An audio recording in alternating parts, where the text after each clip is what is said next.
பின்னாடி வர்றாங்க. நாம் ஹீரோ ஸ்டுடியோ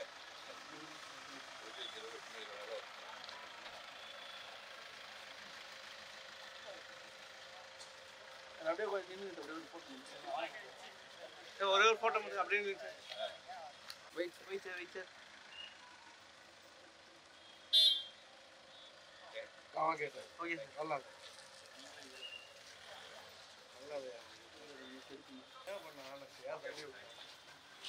சார் நல்லா கொஞ்சம் வருவாங்கண்ணா கல்யாண் சார் கொஞ்சம் வரும் கல்யாண் சார் கொஞ்சம் வரும் sir centre sir photo straight போடா sir sir sir sir sir sir sir எப்படி இருக்கீங்க சார் கொஞ்சம் வருவாங்க சார்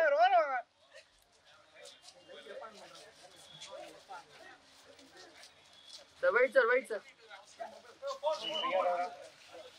டேய் யாரா தள்ளுறது பா ஃப்ரண்ட்ல போகாதீங்கப்பா சார் ஏன் சார் ஆனஸ்ட் சார் ஏன் சார் டேய் உன் டிஸ்ப்ளே வருதா சார் ஏன் சார் சென்டர் லுக் சார் இங்க சார் சார் டிஸ்ப்ளே வருதுடா சென்டர் லுக் ஏய் யார் லைட் போறது பா என்னப்பா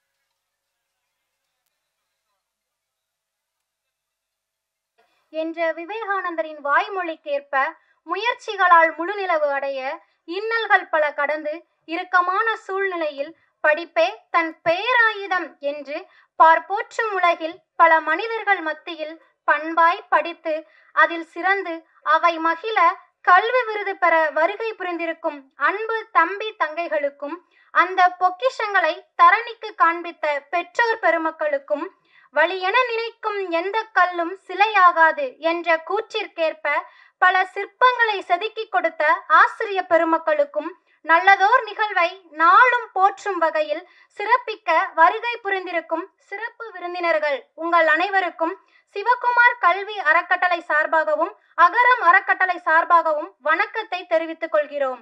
நான் உங்கள் 2022ஆம் ஆண்டு அகரம் விதை விஜயலட்சுமி. தற்போது SRM பல்கலைக்கழகத்தில் செயல்முறை மருத்துவம் படித்து வருகிறேன். அடுத்தபடியாக தமிழ்தாய் வாழ்த்து பாட அகரத்தில் பயிலும் தம்பி தங்கைகளை அன்போடு அழைக்கிறோம். அனைவரும் எழுந்து நிற்குமாறு கேட்டுக்கொள்கிறோம். கடலொடுத்த நிலமடந்த கெளிலொழுகும் சீராரும் வதனமன திகழ் பரந்த கண்டமிதில் தெக்கணமும் அதிசிறந்த திராவிடர் திருநாடும் தெக்க சிறு திரை முதலும் தரிதனகும் திலகமுமே அத்திலக வாசனை போல் அனைத்துலகும் இன்பமுற எத்திசையும் புகழ் மணக்க இருந்த பெரும் தமிழனகே தமிழனகே உன் சீரிழமை திறம் வியந்து செயல் மறந்து வாழ்த்துதுமே வாழ்த்துதுமே வாழ்த்துதுமே. அடுத்ததாக நாங்கள் கற்றதையும் பெற்றதையும் எல்லோருக்கும் பகிர்ந்து அளிப்போம் என்ற அகரத்தின் உறுதிமொழிக்கேற்ப இயங்கிக் கொண்டிருக்கும் அகரம் முன்னாள் மாணவர்கள் சங்கத்தின் உறுப்பினர்களான விளைந்த விதைகளை விழா மேடைக்கு அழைக்கிறோம்.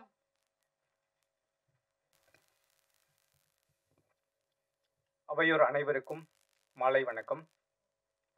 Sri Sivakumar educational and charitable ட்ரஸ்டின் 45வது பரிசளிப்பு விழாவிற்கு வந்திருக்கும் திரு சிவகுமார் ஐயா அவர்களுக்கும், திரு ஞானி ஐயா அவர்களுக்கும், திரு மாயா ஐயா அவர்களுக்கும், சூர்யா அண்ணா அவர்களுக்கும், கார்த்தி அண்ணா அவர்களுக்கும் மாலை வணக்கம். அண்ட் மிகப்பெரிய என்னோட வெல்கமை உங்களுக்கு சொல்லணும்னு ஆசைப்படுறேன். கல்வியே எங்கள் ஆயுதம், கல்வியே எங்கள் கேடயம், கல்வியே எங்கள் சமூக பாதுகாப்பு.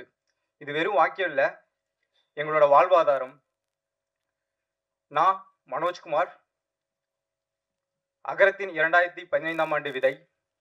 பிஇ மெக்கானிக்கல் இன்ஜினியரிங் முடிச்சுட்டு இப்போ ஃபோர்டில் டிசைன் இன்ஜினியராக ஒரு பாஸ்ட் 5 இயர்ஸாக ஒர்க் பண்ணிக்கிட்டு இருக்கேன்.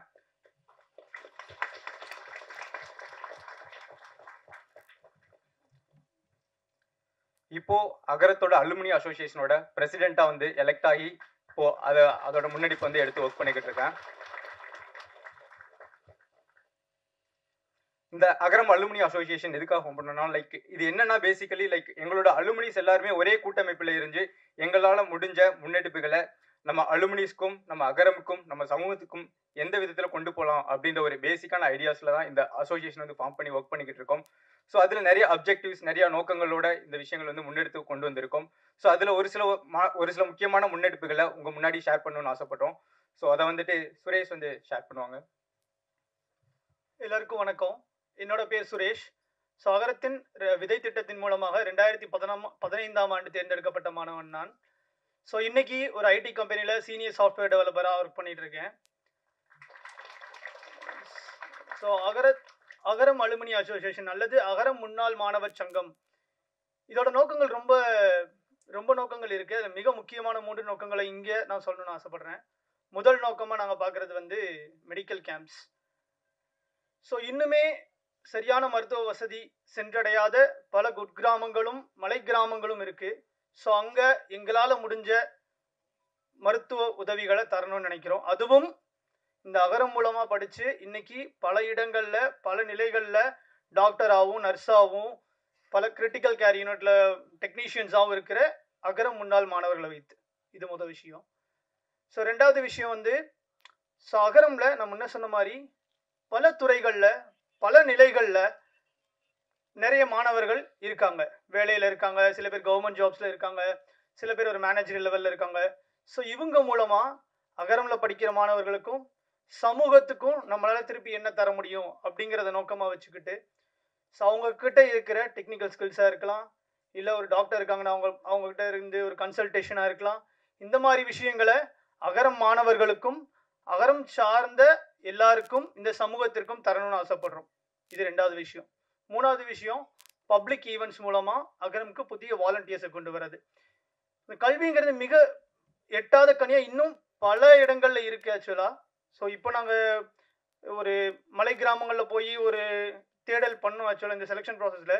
அப்போ பார்த்தீங்கன்னா ரொம்ப ரொம்ப ஏழ்மையான நிலவையில் இன்னுமே இருக்காங்க, ரொம்ப ரோடு வசதி இல்லாமல் அந்த மாதிரி நிறைய பேர் இருக்காங்க.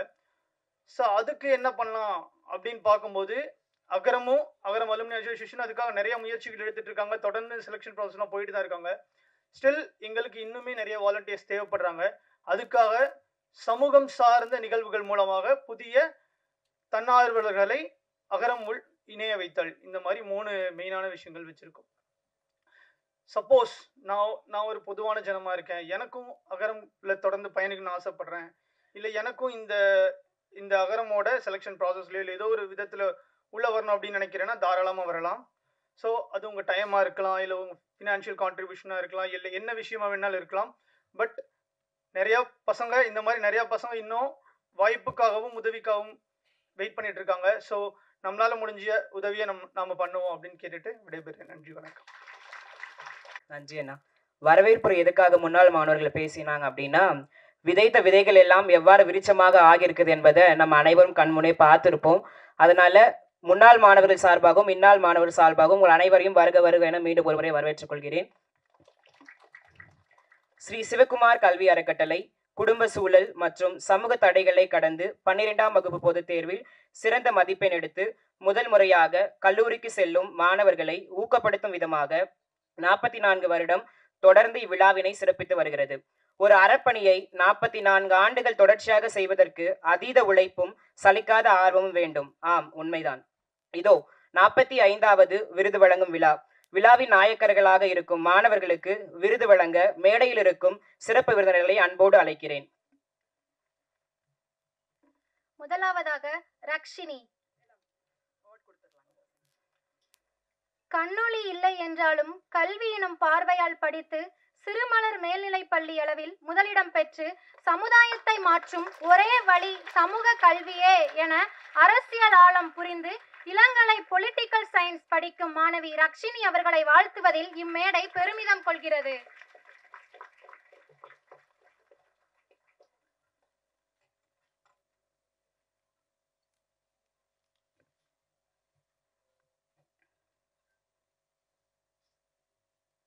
அடுத்ததாக சத்யபிரியா.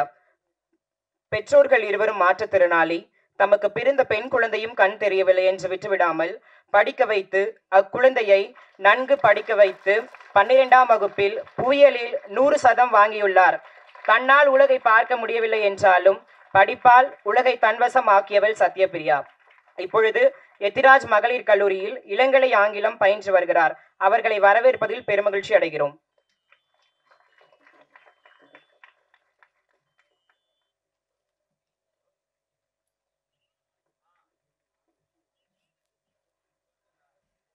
வீர சிவாஜி. மயிலாடுதுறை மாவட்டம் பல்லவராயன்பேட்டை நரிக்குறவர் குடியிருப்பில் வசித்து மாநில அளவில் குத்துச்சண்டை போட்டியில் தங்கப்பதக்கம் வென்ற விளையாட்டு வீரர் வீர சிவாஜி அவர்களை மேலும் பல சாதனைகள் படைத்திட வாழ்த்துகிறோம். அனிதா. 5 சகோதரிகளுடன் உடன் பிறந்த அனிதா ஆங்கில தேர்வு அன்று தந்தையை இழந்தார். தந்தையை இழந்தாலும் தலை சாய்த்து விடாமல் 12ஆம் வகுப்பு பொதுத் தேர்வில் 514 மதிப்பெண்கள் பெற்று தற்பொழுது இளங்கலை வணிகவியல் பயின்று வருகிறார். தங்கையை கௌரவிப்பதில் இம்மேடை பெருமிதம் கொள்கிறது.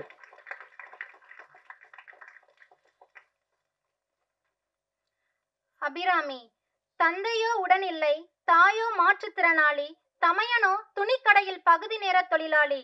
இன்னல்கள் பல இருந்தாலும் இறுதி மூச்சாய் கல்வி எனும் காற்றை சுவாசித்து 12ஆம் வகுப்பில் 566 மதிப்பெண் பெற்று தற்போது இளங்கலை வணிகவியல் பயிலும் மாணவி.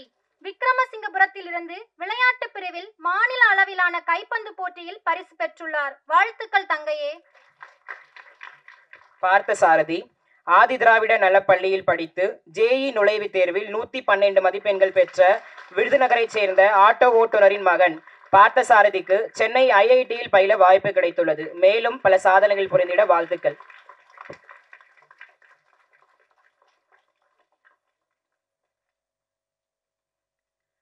சிவசக்தி. கோவில்பட்டி அரசு மகளிர் மேல்நிலைப் பள்ளியில் 12ஆம் வகுப்பு படித்து 547 மதிப்பெண் பெற்று இளங்கலை வணிகவியல் படித்துக் கொண்டிருக்கும் மாணவி. தந்தையை இழந்து தாயாரின் அரவணைப்பில் இளங்கலை படிக்க வந்திருக்கும் முத்துநகரத்து சிற்பி சிவசக்தி அவர்களுக்கு வாழ்த்துக்கள். பவதாரணி. சிவகங்கை சீமையின் மானாமதுரை இலங்கை தமிழர் மறுவாழ்வு மையத்தில் வண்ணப்பூச்சி தொழில் செய்யும் கூலி தொழிலாளியின் மகள்.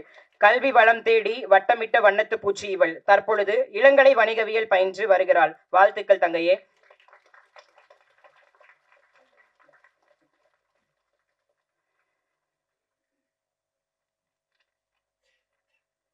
மணிகண்டன். கல்வியை மட்டும் கருத்தில் கொண்டு தந்தை இல்லாத சூழ்நிலையிலும் அம்மாவின் உழைப்பில் மட்டும் வளர்ந்து 12ஆம் வகுப்பில் 426 மதிப்பெண்கள் எடுத்து விழுப்புரம் அரசு கலை கல்லூரியில் இளங்கலை வணிகவியல் சேர்ந்துள்ள மாணவன் மணிகண்டன் அவர்களை அரங்கம் சார்பாக வாழ்த்துகிறோம். துர்காதேவி. மாணவிக்கு அப்பா இல்லை, அம்மா உடல் ஊனமுற்றவர். அம்மா 3 சக்கர வாகனத்தில் சென்று பூ வியாபாரம் செய்கிறார். கல்வி எனும் துடுப்பு கொண்டு கல்லூரி சேர வந்திருக்கும் கடலோரத்து மாணவி துர்காதேவி.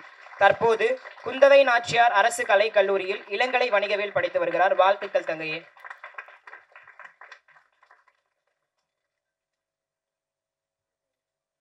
வீரமணி. போக்குவரத்து வசதி இல்லாத மலை கிராமம், அடிப்படை வசதி இல்லாத குடும்ப சூழல், கல்லூரி வாசம் கண்டிராத குடும்பம் என இன்னல்கள் பல கடந்து இன்று குடும்பத்தில் முதல் பட்டதாரியாய் கல்லூரியில் கால் தடம் பதித்திருக்கிறார். அரசு பழங்குடியின நலப்பள்ளி வாச்சாத்தியில் இருந்து படித்து இளங்கலை அறிவியல் பயிலும் மாணவர் வீரமணிக்கு அவை சார்பாக வாழ்த்துக்களை தெரிவித்துக் கொள்கிறோம். சம்னாஷரின் மலைகளின் அரசியாம் நீலகிரி, அதன் கடைக்கோடியாம் கார்குடி.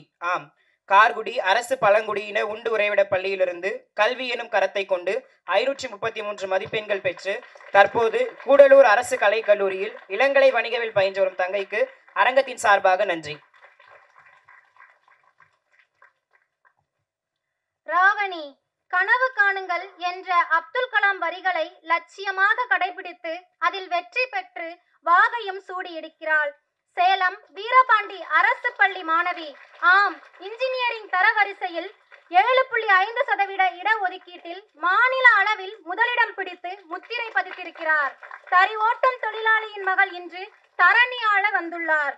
இவளை கௌரவிப்பதில் இம்மேடை பெருமிதம் கொள்கிறது. காமராஜ், மாணவர் உடன் பிறந்தவர்கள் 4 அக்காக்கள். குடும்ப சூழல் காரணமாக யாரும் 10ஆம் வகுப்பை தாண்டவில்லை. சேலம் GRTR மேல்நிலை பள்ளியில் 12ஆம் வகுப்பு முடித்து குடும்பத்தின் முதல் பட்டதாரியாக கல்லூரிக்குள் கால் தடம் பதிக்கும் தம்பி காமராஜர் அவர்களுக்கு பாராட்டுகளை தெரிவித்துக் கொள்கிறோம்.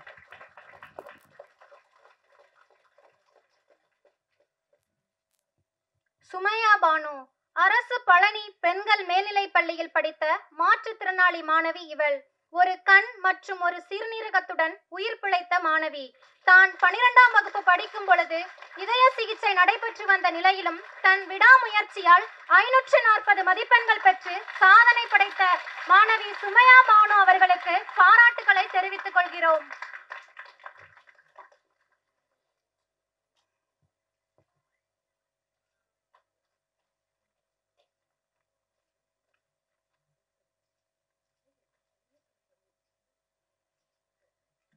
ஜனனி, இளையன்குடி தாயமங்கலம் இலங்கை தமிழர் மறுவாழ்வு மையத்திலிருந்து கல்விதான் தன் தீராத அடையாளம் என கருதி 12ஆம் வகுப்பில் 446 மதிப்பெண்கள் பெற்று தற்பொழுது இளங்கலை வணிகவியல் பயிலும் தங்கை ஜனனிக்கு வாழ்த்துக்கள்.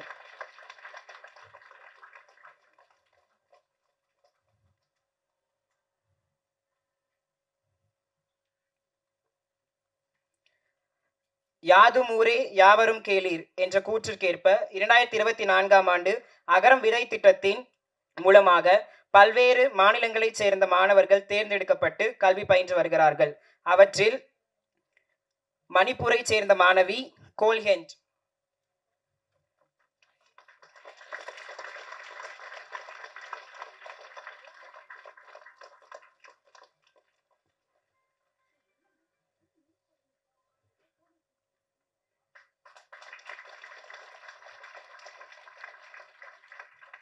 ஏழுமலை, தாய் தந்தை தமையன் தங்கை என எவரும் எட்டிடாத கல்வியை ஏணி போட்டு எட்டியிருக்கிறார்.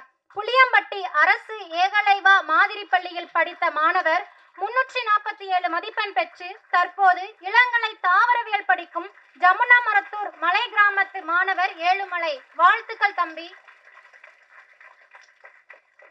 பரமேஸ்வரி, இருள இனத்தின் இன்னல்களை போக்கிட அறியாமையை அகற்றிட இவள் எடுத்த ஆயுதம் கல்வி. பிறந்தது முதல் தாய்முகம் பார்க்காத பிள்ளை தந்தையின் நிழல் மட்டுமே வளர்ந்தது. அரசு பள்ளியிலேயே பயின்று தாய்மொழியை கற்க வேண்டும் என்ற ஆர்வத்தில் திருக்கோவிலூர் அரசு கல்லூரியில் தமிழ் பயிலும் மாணவி பரமேஸ்வரி அவர்களுக்கு நம் அனைவரின் சார்பாக வாழ்த்துக்களை தெரிவித்துக் கொள்கிறோம்.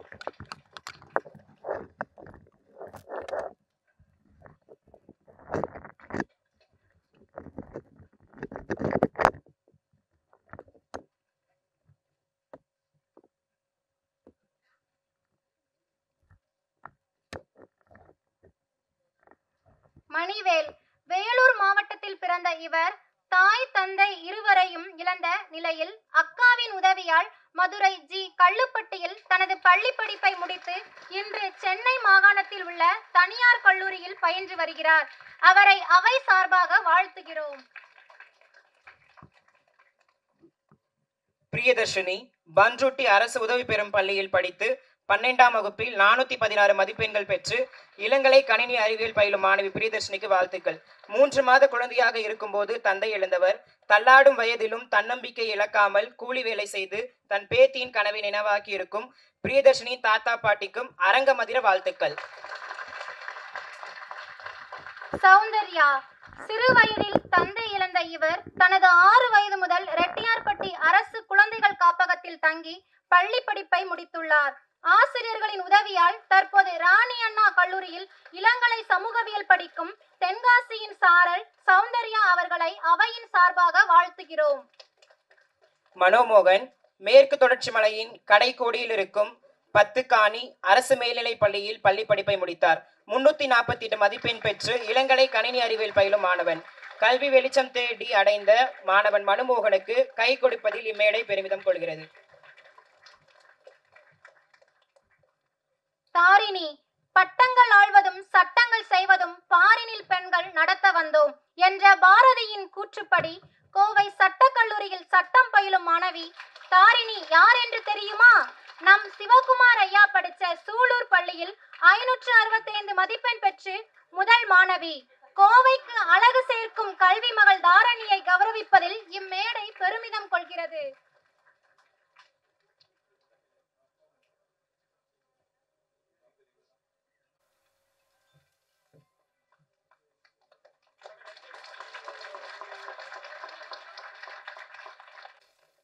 கௌரி, அம்மாவின் அரவணைப்பில் மட்டுமே வளர்ந்த மாணவிக்கு அடுத்தடுத்து 3 தங்கைகள்.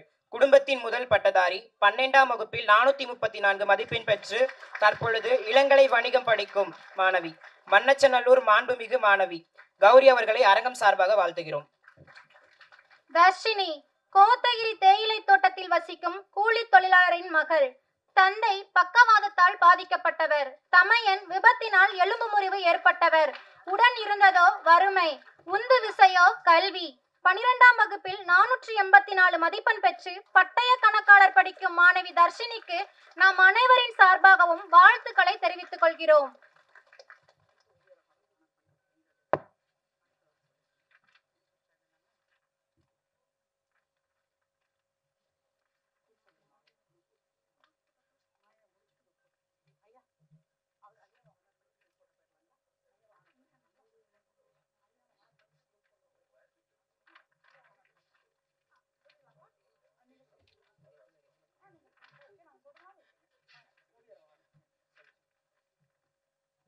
அடுத்தபடியாக ஓவிய உலகின் பீஷ்மர், தமிழ் பத்திரிகை உலகின் முதல் படக்கதையான ஜமீன்தார் மகன் என்பதற்கு ஓவியம் வரைந்த புகழ் இவரையே சாரும். ஓவிய உலகின் உயிரோட்டம் சாமி கண்ணில் தொடங்கி பயணம் சற்றளவும் தொய்வின்றி தொடர்கிறது. அவனும் அவளும் என்ற கதையில் அழகாய் தெரிந்ததால் மாயா என்ற மறுபெயர். இத்தகைய ஆளுமையை மரியாதை செலுத்த பல்கலைகளையும் தன்னுள் கொண்டு அமைதிக்கு அழகாய் அவையில் அமர்ந்திருக்கும் எங்களின் முன்னோடி சிவகுமார் ஐயா அவர்களை ஓவியர் மாயா ஐயா அவர்களை கௌரவித்து ஓரிரு வார்த்தைகள் பேச அழைக்கிறோம்.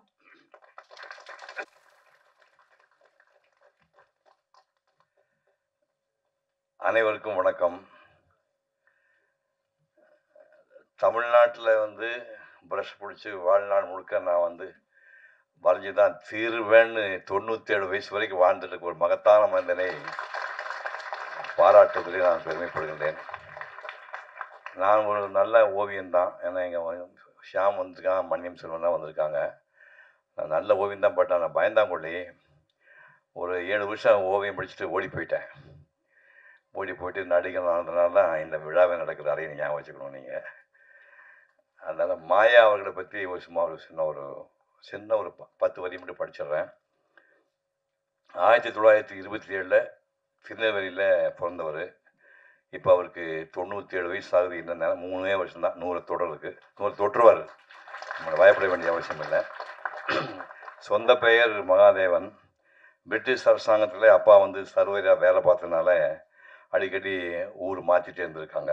அதனால் சென்னை, செங்கல்பட்டு, காஞ்சிபுரம்னு பல ஊருக்கு மாறும்போது ஸ்கூலு மாறி பல ஸ்கூலில் அவர் படிக்க வேண்டி வந்துச்சு.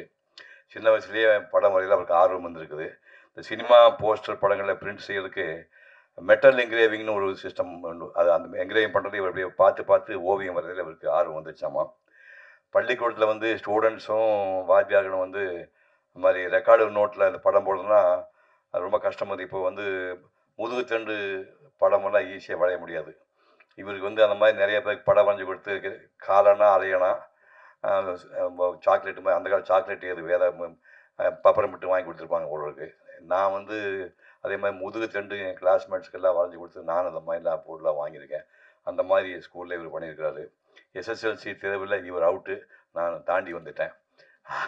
அதனால் மெட்ராஸ் வந்து 7 ஆண்டு ஓவியம் படித்தேன். தோல்வி அடைஞ்சதுனால தான் பிக்சர் போஸ்ட்னு ஒரு சினிமா பத்திரிக்கையில் இவருக்கு வாய்ப்பு கிடைக்குது. அதுக்கப்புறம் வீக்லி மேகசின் போய் ஆனந்தவுடன் குமுதத்தில் பல ஆண்டுகள் ஓவியராக பணியாற்றார். அதுக்கப்புறம் ஃப்ரீலான்சர் ஆகிட்டு குமுதமில் வந்து ஜெயலலிதா அம்மையார் வந்து தொடர் எழுதுனாங்க. அதெல்லாம் இந்த ஜென்ரேஷன் தெரியாது. குமுதத்தில் தொடர் வந்து அவங்க ஒரு 30-40 வாரம் எழுதுனாங்க. அந்த தொடருக்கு மாயா அவர்கள் ஓவியம் வரைஞ்சனால ஜெயலலிதாவை ஃபோன் பண்ணி கூப்பிட்டு உங்கள் ஓவியங்கள் ரொம்ப பிரமாதம் இந்த அம்மாவே பாராட்டி சொன்னாங்களாம்.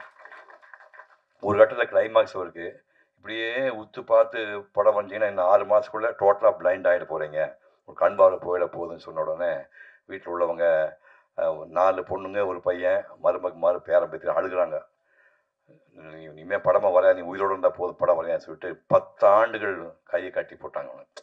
அதுக்கப்புறம் 10 ஆண்டுகள் எல்லா பத்திரிக்கையும் தகவல் கொடுத்து நான் ஓவியம் வரைய முடியாமல் இருக்க மன்னிச்சுங்கன்னு சொல்லி அதுக்கப்புறமா சும்மா இருக்கல 72 வயசில் பழையபடி மாயா வெட்டிங் கார்டு டிசைன் பண்ணுற வேலையை ஆரம்பித்தார். 10 வருஷம் வெயிட் பண்ணி இப்போ மாயா வெட்டிங் கார்டு டிசைன் ஓப்பன் பண்ணிங்கன்னா அது படமெல்லாம் வரும். அது என்ன பண்ணுறாருன்னா பொண்ணு வந்து கல்யாணத்துக்கு பல்லக்கில் வர்ற மாதிரி படம் வரைவார். அதுக்கப்புறம் மாப்பிள்ளை வந்து குதிரையில் வர்ற மாதிரி வரைவார். குதிரையில் வர்ற மாப்பிள்ளை வந்து பல்லக்கில் பொண்ணை கீழே இறங்கி கை கொடுத்து உள்ள கூட்டி போகிற மாதிரி அந்த ஒரு கல்யாணத்துக்கு என்னென்ன சடங்கு நடக்கும் அந்த சடங்குகளை பூராமே அந்த வெட்டிங் கார்டு பார்த்தாரு எல்லா படங்களையும் இவர் வரைஞ்சி கொடுப்பார். அந்த மாதிரி பண்ணுறாரு. 2001 கொரோனா தாக்கம் வந்து அதுக்கப்புறம் பனி ஓய்வு வருது. 94 வயசு வரைக்கும் இந்த ஸ்ப்ரேயெல்லாம் யூஸ் பண்ணி நிறையா படங்கள்லாம் வரைஞ்சிக்கா. அதுக்கு வந்து பக்கத்துல ஒய்ஃபை தான் ஸ்ப்ரே பண்ணுற வேலையெல்லாம் ஹெல்ப் பண்ணுவாங்களாமா. இப்போ எனக்கு எப்படி இந்த அம்மா இருக்கும் அந்த மாதிரி 94 வயசு வரைக்கும் மனைவியோடு வாழ்ந்த புண்ணியவான் கற்பனை பண்ணிப்பாங்க. 3 வருஷம் தான் அந்த அம்மா போயிருக்காங்க. இதை விட புண்ணியம் உலகத்தில் எதுவுமே கிடையாது. நீங்கள் எல்லாம் சின்ன வயசு ஆளுகளாக இருக்கிறீங்க. மனைவி போனால் தான் உங்களுக்கு கஷ்டம் தெரியும். தாயோடு அறுசுவை போம், தந்தையோடு கல்வி போம், சேயோடு தாம் பெற்ற செல்வம் போம், ஆயவாள் உற்றாரோடு போம், உடன்பரப்போடு தோல் வலி போம், பொற்றாலியோடு எவையும் போம்ட்டாங்க. பொண்டாட்டி போனால் சகலம் போயிடும். அதுவரை 94 வயசுக்கு புண்ணியவான், மனைவியோடு வாழ்ந்த புண்ணியவான். இருந்தாலும் மகனும் மருமகமாரும் பேரன் பேத்திங்களும் அவங்க நல்லா கவனிச்சுக்கிறாங்க. இப்போ வயசு ஒரு 97. இந்த வயசுலையும் சொல்லாரு எனக்கு கண்ணு நல்லா தெரியுது, இப்போ ஒரு படம் வரைவேன்னு சொல்லாரு. இந்த மாதிரி நாள் 100 ஆண்டு கொண்டாட முடியும். இந்த மகத்தான மனிதனை ஓவிய பீஷ்மரை கௌரவிப்பதிலே நாங்களும் என் குடும்பமும் சந்தோஷப்படுகிறது. நன்றி, வணக்கம்.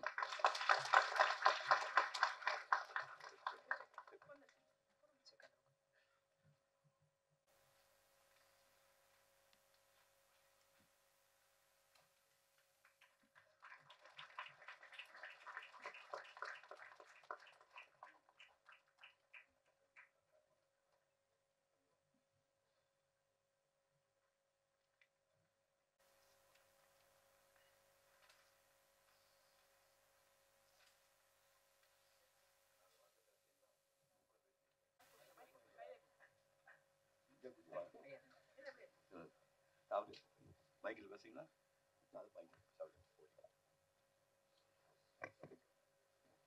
என்னுடைய பேரன் இருக்கட்டும், என் மனசுல தோணிட்டு தானே நான்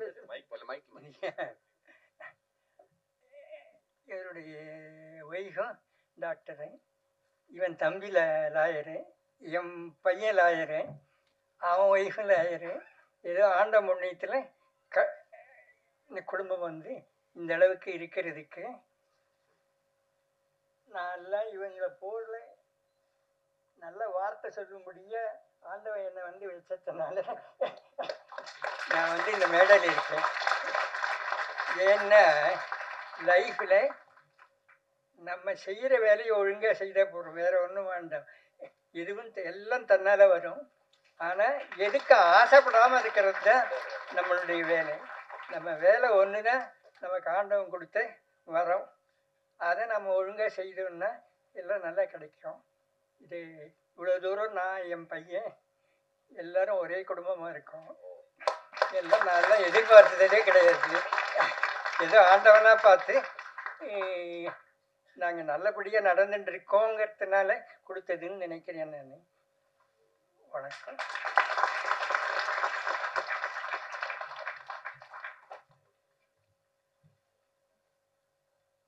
நன்றி ஐயா. விருது வழங்கிய அத்தனை சிறப்பு விருந்தினர்களுக்கும் மனமார்ந்த நன்றியை தெரிவித்துக் கொள்கிறோம். அதனைத் தொடர்ந்து குழு புகைப்படம் எடுக்க இருப்பதால் விருது வாங்கிய மாணவர்கள் அனைவரும் மேடைக்கு வருமாறு கேட்டுக்கொள்கிறோம்.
இப்பொழுது அகரம் வெளியிடும் மாத இதழ்களை தொகுத்து அகரம் வெளியீடாக மாணவர்கள் மற்றும் உலகத்திற்கான 2 நூல்கள் வெளியிடப்படுகிறது.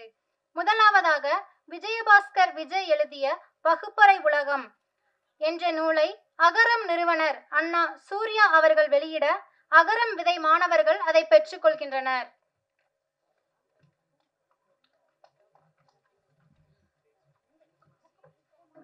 மெக்கானிக்கல் இன்ஜினியராக பணியாற்றி வரும் விஜயபாஸ்கர் விஜய் அவர்கள் அகரம் நடத்தி வரும் யாதும் இதழில் எழுதி வருகிறார். இவர் எழுதிய இந்நூல் உலகின் 29 நாடுகளில் கல்வி முறைகள் எப்படி உள்ளது என்பதை காட்டும் நூலாக சிறப்பு பெறுகிறது.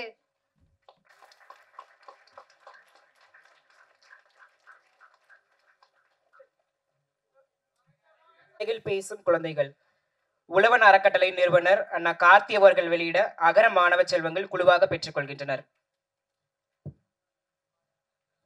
செந்தில் ஜெகநாதன் தமிழில் சிறுகதைகள் கட்டுரைகள் எழுதி வரும் எழுத்தாளர். இவர் திரைத்துறையிலும் பணியாற்றி வருகிறார். இதயம் இதயத்தோடு பேசுகிற மொழி குழந்தைகளின் மொழி. அந்த குழந்தைகளை புரிந்து கொள்ள இந்நூல் சிறந்த வழிகாட்டியாக இருக்கும்.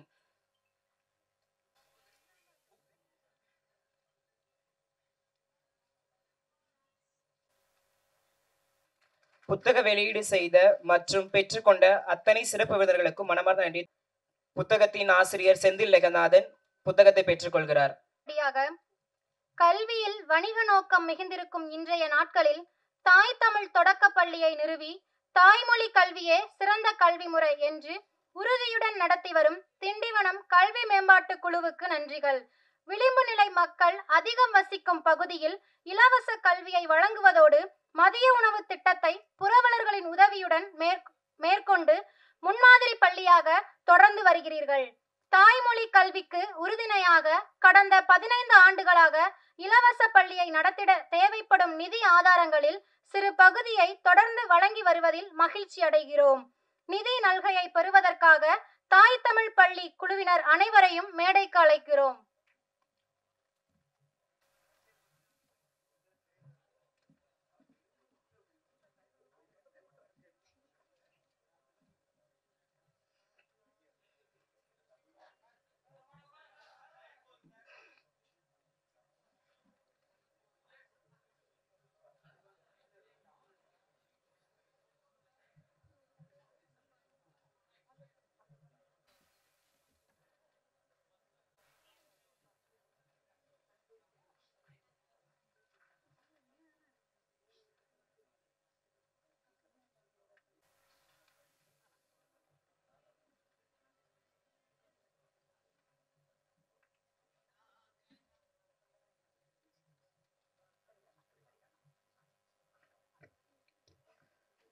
தமிழ் வழி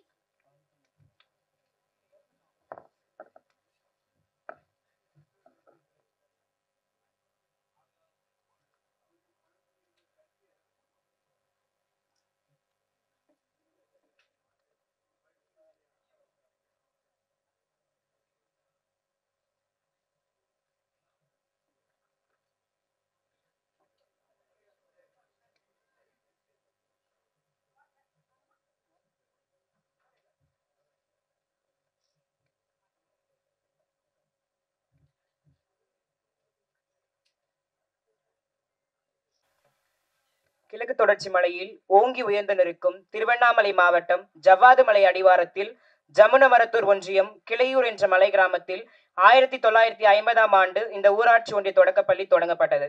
பெரும்பாலும் பழங்குடி சமூகத்தைச் சேர்ந்த குழந்தைகள் கல்வி பெறுகின்றனர். இப்பள்ளியில் 2010ஆம் ஆண்டு தலைமை ஆசிரியராக பொறுப்பேற்ற நீங்கள் இன்றைய நாள் வரை தொடர்ந்து பணியாற்றி வருகிறீர்கள். கற்றல் கற்பித்தல் பணிகளில் புதுமைகளை செய்து குழந்தைகளை ஆர்வமுடன் பள்ளிக்கு வர செய்து கொண்டிருக்கிறீர்கள்.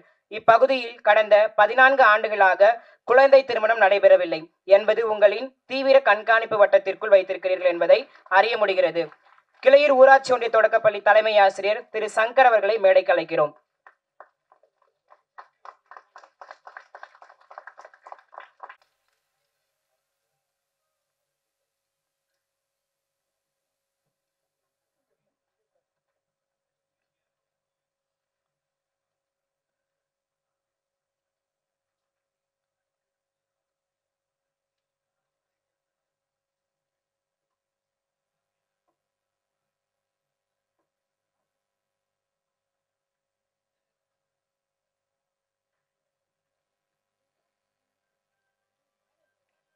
உங்கள் தன்னலமில்லாத பணியை அங்கீகரிக்கும் வகையில் ஸ்ரீ சிவகுமார் கல்வி அறக்கட்டளையின் 45வது ஆண்டு விழா மேடையில் உங்களை கௌரவிப்பதில் நாங்கள் பெருமை கொள்கிறோம். தொடக்கப்பள்ளியில் பணியாற்றினாலும் தான் பணியாற்றும் பள்ளி அமைந்திருக்கும் பகுதியை சேர்ந்த சுற்றுவட்டார கிராம பகுதிகளில் பள்ளி கல்விக்கு பிறகாக உயர்கல்விக்கு செல்லும் குழந்தைகள் மிக குறைவாக இருப்பதை உணர்ந்து அவர்களின் உயர்கல்வி வாய்ப்பிற்காக தொடர்ந்து முயற்சித்து வருகிறீர்கள். பெண் பிள்ளைகளின் கல்வி இடைநிறுத்தம் பள்ளி அளவிலேயே தொடங்கிவிடும் சூழலில் +2 முடித்த மாணவர்களை உயர்கல்விக்கு கொண்டு சேர்ப்பதில் உங்கள் அசாத்திய முயற்சிகளை கண்டு நெகிழ்கிறோம். ஊராட்சி ஒன்றிய தொடக்கப்பள்ளி கே. கம்மாளப்பட்டி தலைமை ஆசிரியர் திரு பிரகாஷ் அவர்களை மேடைக்கு அழைக்கிறோம்.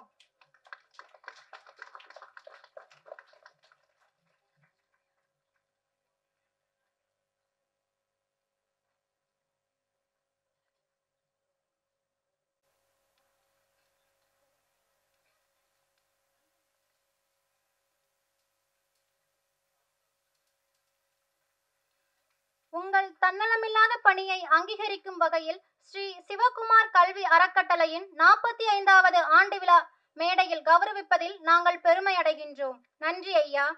அடுத்தபடியாக தகரமாய் திரிந்தவர்களை தங்கமாய் மாற்றியது சிகரமாய் உயர்ந்து நிற்கும் அகரமெனும் அன்புமலை.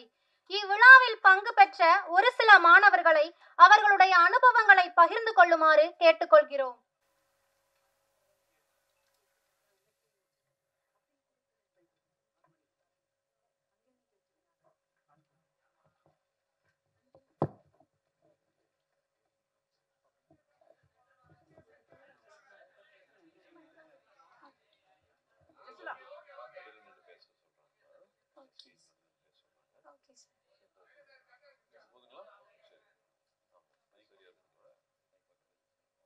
Good evening all.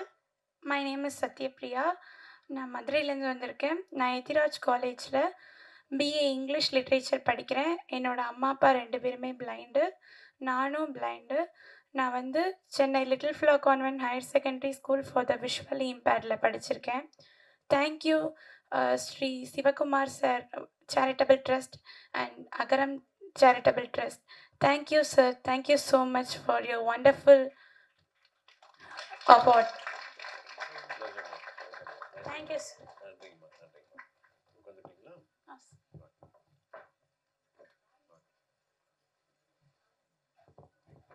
அடுத்தபடியாக தங்கை கோழி என்று அழைக்கிறோம்.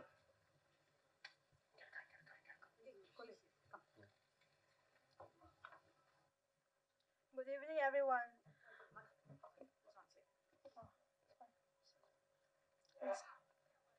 Good evening everyone. My name is Kholi Hatibgen.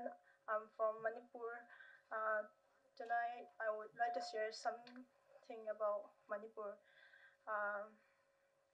As my state has been under a war since 2023, there is a lot of violence and suffering all the time. I belong to the Kukizo tribes and we are all suffering a lot. If not for this violence, I would have been studying in a college in Manipur itself. I'm grateful to be studying here, but many students from Manipur have dropped out of their schools and college. They can't afford an education. They can't even lead a normal life. Thousands are in relief camps, not being able to afford even basic food. I'm praying for peace to return to Manipur as soon as possible. I hope this war ends soon, so that the future of many students like me is not lost. Please pray for us. I'm thankful for this opportunity. Thank you so much. அடுத்தபடியாக தங்கை good evening எல்லாருக்கும். நான் என் பேர் Dharani, Sulur girls ஸ்கூலில் படித்தேன். இப்போ BA LLB Coimbatore லா காலேஜில் படிக்கிறேன். இதுக்கு அகரம் ஃபவுண்டேஷனும் சிவகுமார் சாரோட சேரிட்டபிள் ட்ரஸ்ட்டும் எனக்கு ஃபுல்லாக ஹெல்ப் பண்ணுறாங்க. அதுக்கு ரொம்ப தேங்க்ஸ் சொல்லிக்கிறேன். நான் கண்டிப்பாக 5 இயர்ஸ் கழிச்சு உங்கள் கூட சேர்ந்து எல்லாருக்கும் இதே மாதிரி சர்வீஸ் பண்ணுவேன், கண்டிப்பாக சொல்கிறேன். தேங்க்யூ எல்லாருக்கும், தேங்க்யூ. மாணவர்களை தொடர்ந்து பெற்றோர்களை பேச அழைக்கிறோம். பெற்றோர் நௌஷத் அவர்களை மேடைக்கு அழைக்கிறோம். நௌஷத்.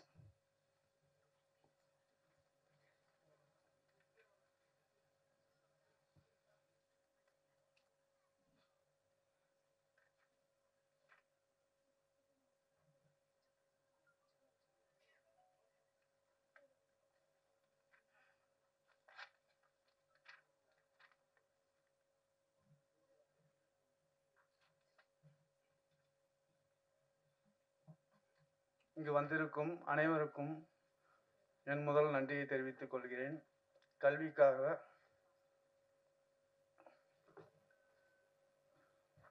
உதவி செய்யும் திரு சிவகுமார் ஐயா அவர்களுக்கு என்னுடைய மிக்க நன்றி.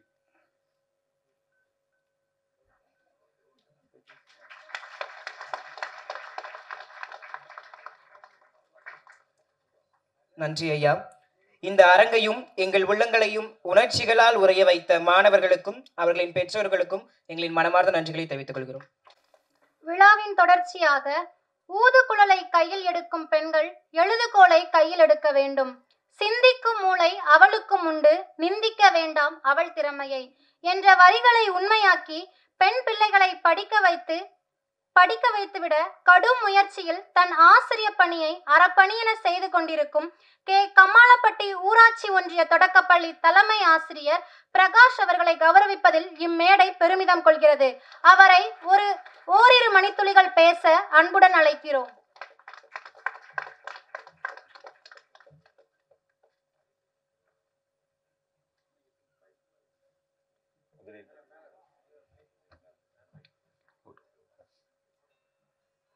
தொடர்ந்து 44 ஆண்டுகள் இந்த சமூக சேவையை செய்து கொண்டிருக்கின்ற அந்த திரையுலகில் மட்டுமே மார்க்கெட்டியனாக இல்லாமல் அவருக்கு பின்னாடியும் அவர் குடும்பமே இந்த மாபெரும் பணியை செய்கிற இந்த இது மிக எனக்கு ஒரு பெரிய அது என்ன சொல்றதுன்னு தெரியல. அந்த அளவுக்கு ஒரு பெரிய அதிசயமாக இருக்குது. நான் மேடையில் நிறைய இந்த மாதிரியான மேடையில் நான் பேசுனதே கிடையாது. நான் பின்னாடி இருந்து தான் வேடிக்கை பார்த்துட்டு தான் வந்திருக்கேன். இன்னைக்கு பேசுறது எனக்கு ஒரு மாதிரியாக தான் இருக்கு. அந்த இதில் எனக்கு பேசுவதற்கும் எனக்கு இவ்வளவு பெரிய அரங்கத்தில் என்ன ஒரு கிராமம் தான் நான் வேலை பார்க்குற ஒரு கிராமம். 2 பேர் வேலை பார்க்குற ஒரு பள்ளிக்கூடம், ஒரு 300 குடும்பங்கள் கொண்ட ஒரு 300 மக்கள் தொகை கொண்ட ஒரு சின்னஞ்சிறு கிராமத்தில் தான் நான் வேலை செய்கிறேன். 2013 அந்த பள்ளிக்கூடம் தொடங்கப்பட்டது. அந்த 2003 அந்த பள்ளிக்கூடம் ஆரம்பித்தாங்க. 20 ஆண்டுகள் பயணத்தில் அந்த பள்ளிக்கூடம் அந்த கிராமத்தில் ஒரு மிகப்பெரிய மாற்றங்கள் அங்கே ஒரு கல்விங்கிறது அந்த தம்பி சொன்னார், ஒரு ஆயுதம்னு சொன்னார். ஒரு சமூக மாற்றங்களை அந்த பள்ளிக்கூடம் செஞ்சிருக்கு. ஆனால் எப்படி அதை சொல்றதுங்கிறது தெரியல. கிட்டத்தட்ட அந்த பள்ளிக்கூடம் ஆரம்பிக்கிறப்ப அங்கே 1ஆவது வகுப்பு படித்த பெண்கள் யாருமே கிடையாது. இன்னைக்கு 30 வயது பள்ளி வயதை கடந்த குழந்தைகள் அத்தனை பேருமே எழுத படிக்க தெரிஞ்சவங்க அந்த பள்ளிக்கூடத்தில் இது பண்ணவங்க. இங்கே சட்ட போடுறதுக்கு பெண்களுக்கு அங்கே அனுமதி இல்லை. அந்த பள்ளிக்கூடம் தொடர்ந்ததுக்கு அப்புறம் இன்னைக்கு எல்லாருமே சட்டை போடுறாங்க. அந்த இது அந்த பள்ளிக்கூடங்களுக்கு ஆரம்பிக்கிறதுக்கு முன்னாடி அங்கே 100% அந்த கிராமத்தில் தான் பிரசவம் நடக்கும். இன்னைக்கு 100% மருத்துவமனையில் நடக்குது. ஒரு அங்கே அந்த கிராமத்தில் செருப்பு போட்டு தெருக்கல்ல நடக்கிறதுக்கு யாருக்குமே அனுமதி கிடையாது, அந்த கிராமத்து மக்களுக்கு முதற்கொண்டு. இன்னைக்கு அந்த கிராமத்துக்காரங்க மட்டுமில்ல, அசலூர்காரங்களும் செருப்பு போட்டு நடக்கிறதுக்கான ஒரு இது அங்கே நடந்துருக்கு. இவ்வளவு இந்த இந்த வெளிச்சத்தில் எனக்கு கூச்சமாக இருக்கு. இது நான் அவங்க கையால் நான் அவார்டு வாங்கியிருக்கிறேன். அந்த இதுக்கு பின்னாடி நிறைய பேர் இருக்கிறாங்க. அந்த வெறுங்காலோட 2 வருஷம் இந்த பள்ளிக்கூடம் ஆரம்பிக்கிறதுக்காக சென்னப்பன் அப்படிங்கிற ஒரு கல்வி அதிகாரி ஒருத்தர் 2 வருஷம் அலைஞ்சார் வெறுங்காலோட அந்த கிராமத்துக்குள்ள. அரசாங்கம் கொடுத்த பணத்துல பள்ளிக்கூடத்தை கட்ட முடியாம தன் மனைவி, அப்பதான் கல்யாணமான மனைவியினுடைய நகையை அடகு வச்சு கட்டின அந்தோனிங்கிற ஒரு ஆசிரியர் இருக்கிறாரு. பக்கத்துல 10 கிலோமீட்டருக்கு அப்பால் இருக்கிற பிஹெச் அந்த சென்டர், அந்த அரசு மருத்துவமனை வேலை பார்க்குற மருத்துவர் ஒருத்தர் என்ன இந்த கிராமத்துல இருந்து யாருமே நம்ம ஹாஸ்பிட்டலுக்கு வரலையே அப்படின்ட்டு இந்த கிராமத்தை தேடி வந்தாரு. இவங்களோட எல்லாம் இந்த பள்ளி பயணம் செய்திருக்கிறது, இதெல்லாம் சாதிச்சிருக்கிறது. இது ஒரு கல்விங்கிறது ஒரு சமூக மாற்றத்தை அங்க இது பண்ணிட்டு இருக்கிறோம். அதுல சங்கீதாங்கிற ஒரு குழந்தை முதலாக அந்த கிராமத்திலிருந்து படிப்பதற்கு வந்திருக்கிறாங்க. அவங்களுக்கு அகரம் ஃபவுண்டேஷன் அரவணைச்சு அவங்கள படிக்கிறதுக்கு இது பண்ணியிருக்காங்க. அந்த குழந்தை அந்த கிராமத்தின் முதல் பெண் பட்டதாரி. அவங்களுக்கு இது பண்ணுறதுக்கு நான் ரொம்ப அவங்களுக்கும் அந்த குடும்பத்துக்கும் ரொம்ப நான் மனசார அந்த கிராமத்தின் சார்பாக நான் நன்றி தெரிவித்துக் கொள்கிறேன். இன்னொரு அவங்களுக்கு ஒரு வேண்டுதல் நான் வைக்கணும்னு விரும்பப்படுறேன். அந்த குழந்தைகள் அப்படின்னா பள்ளிக்கூடத்தை விட்டு எப்படா வீட்டுக்கு போவோம்னு நினைப்பாங்க. ஆனால் என் குழந்தைகள் அப்படி கிடையாது. நீங்கள் சனிக்கிழமை பள்ளிக்கூடம் வைங்க, ஞாயிற்றுக்கிழமை பள்ளிக்கூடம் வைங்க அப்படிம்பாங்க. அங்கே கூட்டு குடும்பம் தான், 100 பேர் கொண்ட கூட்டு குடும்பங்கள் அங்கே நிறைய இருக்குது. அந்த கூட்டு குடும்பங்களில் ஒவ்வொருத்தருக்கும் பிறக்கிற குழந்தைகள் நடந்து ஓரளவுக்கு ஏகாத்திரமா இருக்கிற குழந்தைகள் முதற்கொண்டு இறக்க காத்திருக்கிறவங்க வரைக்கும் அவங்களுக்குன்னு சில வேலைகள் வச்சுக்கிட்டே இருப்பாங்க. அந்த வேலைகளால இந்த குழந்தைகள் படிக்கவே முடியாது. அந்த ஒரு குழந்தை 4ஆம் வகுப்பு படிக்கிற ஒரு குழந்தை ஒரு 5 மணிக்கு எந்திரிச்சு அவங்களுக்கு அந்த மாடுகளுக்குரிய தண்ணியை ஒரு 50 குடம் தண்ணியை சுமக்கணும். 50 குறைஞ்சது. அந்த மாடுகள் பராமரிக்கிறது செய்கிறது எல்லா வேலைகளையும் செய்யணும். இவங்க அந்த எப்படி நீ இந்த வேலையை செய்யாட்ட நீ பள்ளிக்கூடத்துக்கு போக முடியாது அப்படின்ட்டு மிரட்டுவாங்க. அந்த மாதிரியான ஒரு சூழல் அந்த கிராமத்தில் இருக்குது. அந்த பள்ளிக்கூடத்துக்கு பிறகு பள்ளி வேலைக்கு பிறகு அந்த குழந்தைகள் படிப்பதற்கான ஒரு தளத்தை உருவாக்குறதுக்கு நீங்க உதவி செய்யணும் அப்படிங்கிறது உங்க எல்லாரும் நான் கேட்டுக்கொள்கிறேன்.